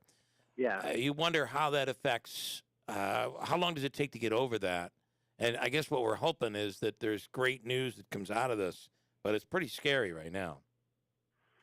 Man, he showed me something. I mean, I've always thought of him as being a guy of immense character. He's always the most passionate guy on the field. He's somebody that's constantly lifting up his other teammates. You know, I think you've probably seen the video where him and Josh Allen are warming up, and he just randomly looks over at him and tells him he loves him. You know, that's like, you know, he's obviously a guy that wears his heart on his sleeve. And, like, I don't know, there was a part of me that felt like that's how I would react to a situation like that, right? Like you're sitting at the stadium, and this guy that you're one of your best friends could be dying, and you're just standing there, and you just walk out of the stadium and try and get to it as close as you can to him, even though you know there's nothing you can do. It just that's the thing that I kept coming back to over and over again, was just how human it made all these guys. They seem like superheroes to us on some level, and it just reminded us at the end of the day that they're built of all the same parts that we are, and they hurt, and they deal with these things all the same ways that we would, and it's just the whole thing is just awful. So, Ryan, though, one last thing on this, and then we'll talk politics. But just as a broadcaster, you're watching this, and then you switch over to ESPN, and you know, I just was disgusted by the whole thing. The way that they should have. I feel like ABC should have switched over to news and let news take this, because the sports department had no idea how to handle it. Yeah, I mean, obviously, I feel a level of sympathy no having doubt. been in but having been in situations like that where you're thrust onto television in a breaking news situation. You got to stall. A ton of information, and you're just told to fill time. But I do think, and I actually said this to my wife while I was watching it, is that and this is no fault of these guys. This is not their problem, but they're not equipped to handle breaking news, right? That's not something that sports broadcasters, and particularly the NFL analysts that are former players, and for the most part, they were the saving grace. Like, they were the ones that actually kind of got people over the hump. But in that first, half an hour where we had no idea what was going on, there was no information, and they just kept going back and forth. I agreed with you. It was painful. At a certain point, I felt like they needed to kind of pretend like it was a rain delay and go to something else. And just say, we have more information, we'll come back to you. But at the same time, as a viewer, I was thirsting for information. Riveted I did not want them to leave. I wanted more, even though they couldn't provide it. So it was, in terms of broadcasting, the highest level and the highest degree of difficulty. Yeah, I and agree. You had it with a group of people that have never been in that experience before. So, it was painful, but I don't know what else they could have done. You couldn't turn away. You couldn't. Although I have to say, I switched over at one point and landed on MSNBC. I thought I'd never say this before, but their coverage was awesome, because it was news coverage. Oh, that's right. But it was news coverage. It was the news department knows how to cover a tragic news story, and you completely saw the difference. It was immediate. Like, this is what ABC should have done. And that's what I was when I was watching it. I was thinking about that. Like, if this had been, at MSNBC, I'm sure we had bookers on the phone that were. First of all, we employ people that are experts in these fields, right? Yes. So you have doctors that you can call and get in front of a camera immediately. You work with the local affiliates to get information coming out of the hospital. You learn things about how far away the hospital is from that it was little things like it's a trauma one. Yep. They took them to a trauma one center. Well, what does that mean? That gives you a whole bit of information that you can explain to the viewer. There's all these different stages of covering breaking news that news departments are just way more equipped to handle than ex-NFL players. But then it also made me think, and then I'll leave this, but it also made me think about the battles you heard over the years of, like, Howard Cosell saying that we're going to when there was a shooting at the Olympics in the early 70s in Munich, and Howard Cosell and Jim McKay, and Jim McKay got it and Howard Cosell didn't, And you imagine there was probably a fight going on. No, we're going to keep it with the sports department. You wonder. Who knows? I don't know. Well, I mean, there's examples. I mean, like Al Michaels in the World Series during the earthquake in San Francisco handled that breaking news situation as well as any news anchor that's ever done it. So it's not impossible. You're right. It's an immensely high degree of difficulty, but it can be done. But the answer can't be when you go to your go-to person like, what are your thoughts? We can't be talking about this now. Well, hello. Exactly. You got to be talking about it. That's what you're there was very for. Frustrating. We'll go from you and we'll throw it to our other anchor named Booger. Oh, Lordy. All right, Ryan, I have only 2 minutes now. All right. That's your own fault, by the way. Does McCarthy make it today? Well, I still believe he's the favorite, mainly because I don't think there's an alternative. He's definitely not. He's still got an immense hill to climb. But, at some point I think these conservative members are going to have to look at each other and say, if not McKevin, who? And Jim Jordan is not the answer. He's not going to get 218 votes. There aren't enough moderates that support him. And I think we're losing sight of the fact that Kevin McCarthy is still the one that has 210 votes, and he needs 218. And so, where they go to find an alternative, until an alternative emerges, it's still Kevin McCarthy's to lose, and he seems pretty consistent, or pretty content, I should say, in sticking this out into the long run. I talked to him last night at 10:30, and he seemed pretty relaxed. He feels like he's willing to wait this out. So it could be a staring contest. There's theoretically a situation where it goes all the way through the weekend. But until someone blinks, there's no reason to think that Kevin McCarthy won't be the next speaker. But he's got a lot of work to do. Still. Talking quickly, I think that this same thing happens over on the Democratic side, but Nancy Pelosi had a way to get it done. Will McCarthy have a way to be able to get this done, to be able to convince those 20 members? There's got to be an end game here. Well, the biggest difference between Pelosi's caucus and McCarthy's caucus is those 20 that are opposing him do not care if the institution burns down. Right. And at least Pelosi always had that as the ace card to play. Like, if we don't do this, then we're not going to get anything done. That group specifically came to Washington to not get anything done. They don't mind if it blows up. And so when you're playing with, basically suicide bombers, that's what you're getting. It's very difficult to negotiate with that, and that's the situation he finds himself in. All right, Ryan, thank you. We'll talk next week. Have a great weekend. Go Bills. All the best, man. All right, Take thanks, care. Guys. Thank Take you. it easy. All right, WIBX Utica Rome. House Republicans to unite and elect Kevin McCarthy Speaker. After he failed on the first 3 ballots, McCarthy did get 202 votes. But it's just not enough. So late last night, he told a group of reporters, I think we'll find a way to get there, and this is a healthy debate. It might not happen on the day we want it, but it's going to happen. Fox's Peter Ducey. The 20 conservatives who oppose McCarthy voted for Jim Jordan, who backs McCarthy and doesn't want to be Speaker. But Lauren Boebert tells Fox. He may not want it right now, but George Washington did not want to be president. He did what was right for his country. The House can't do anything until a Speaker is elected. Members can't even be sworn in. A storm with a scary name is about to drench California again. Bomb cyclone just means a really, really strong storm that continues to intensify as it moves inland. Fox meteorologist Janice Dean says the San Francisco area could get close to a foot of rain. They already had flooding there over the weekend and south of Sacramento, where one person was found dead in a submerged vehicle. Damar Hamlin still in critical condition at a Cincinnati hospital after the Buffalo Bill collapsed during Monday Night Football, had to be revived on the field. Hamlin's uncle, Dorian Glenn, tells NFL Network his breathing is improving on a ventilator. Still in the ICU. They have him sedated. So just continue to administer the medical treatment that they've been doing. Actor Jeremy Renner posted a picture of himself in a hospital bed, thanking everyone for support, but adding he's too messed up to type. After the Avengers star was critically injured in a New Year's Day snowplow accident in Nevada. Mr. Renner got out of his piston bully to speak to his family member. At this point, it is observed that the piston bullies started to roll. Washoe County Sheriff Darren Balaam says it appears to be just an accident, as Renner was using the plow to free that relative's car that got stuck in 3 feet of snow. Nobody got lucky last night, winning Mega Millions, so Friday's jackpot will grow to an estimated $940 million, the 6th biggest prize ever. America's listening to Fox News. President Trump has announced, and Ron DeSantis is rising fast. Who do you support for 2024? Newsmax wants to know what you think. Vote in the Newsmax poll. Just text the word RESPOND to 39747. That's RESPOND to 39747. It takes just seconds. Text RESPOND to 39747. Let your voice be heard and watch Newsmax today. Texting enrolls for automated text messages. Message and data rates may apply. Oh, won't you stick with me, baby? I'm going to make a bread. I mean both money and actual bread. But right now I need dough, cause my delivery truck's dead. And by dough I mean money. Trucks don't run on bread. Owning a small business isn't always as lovely as it sounds, but with personalized discounts,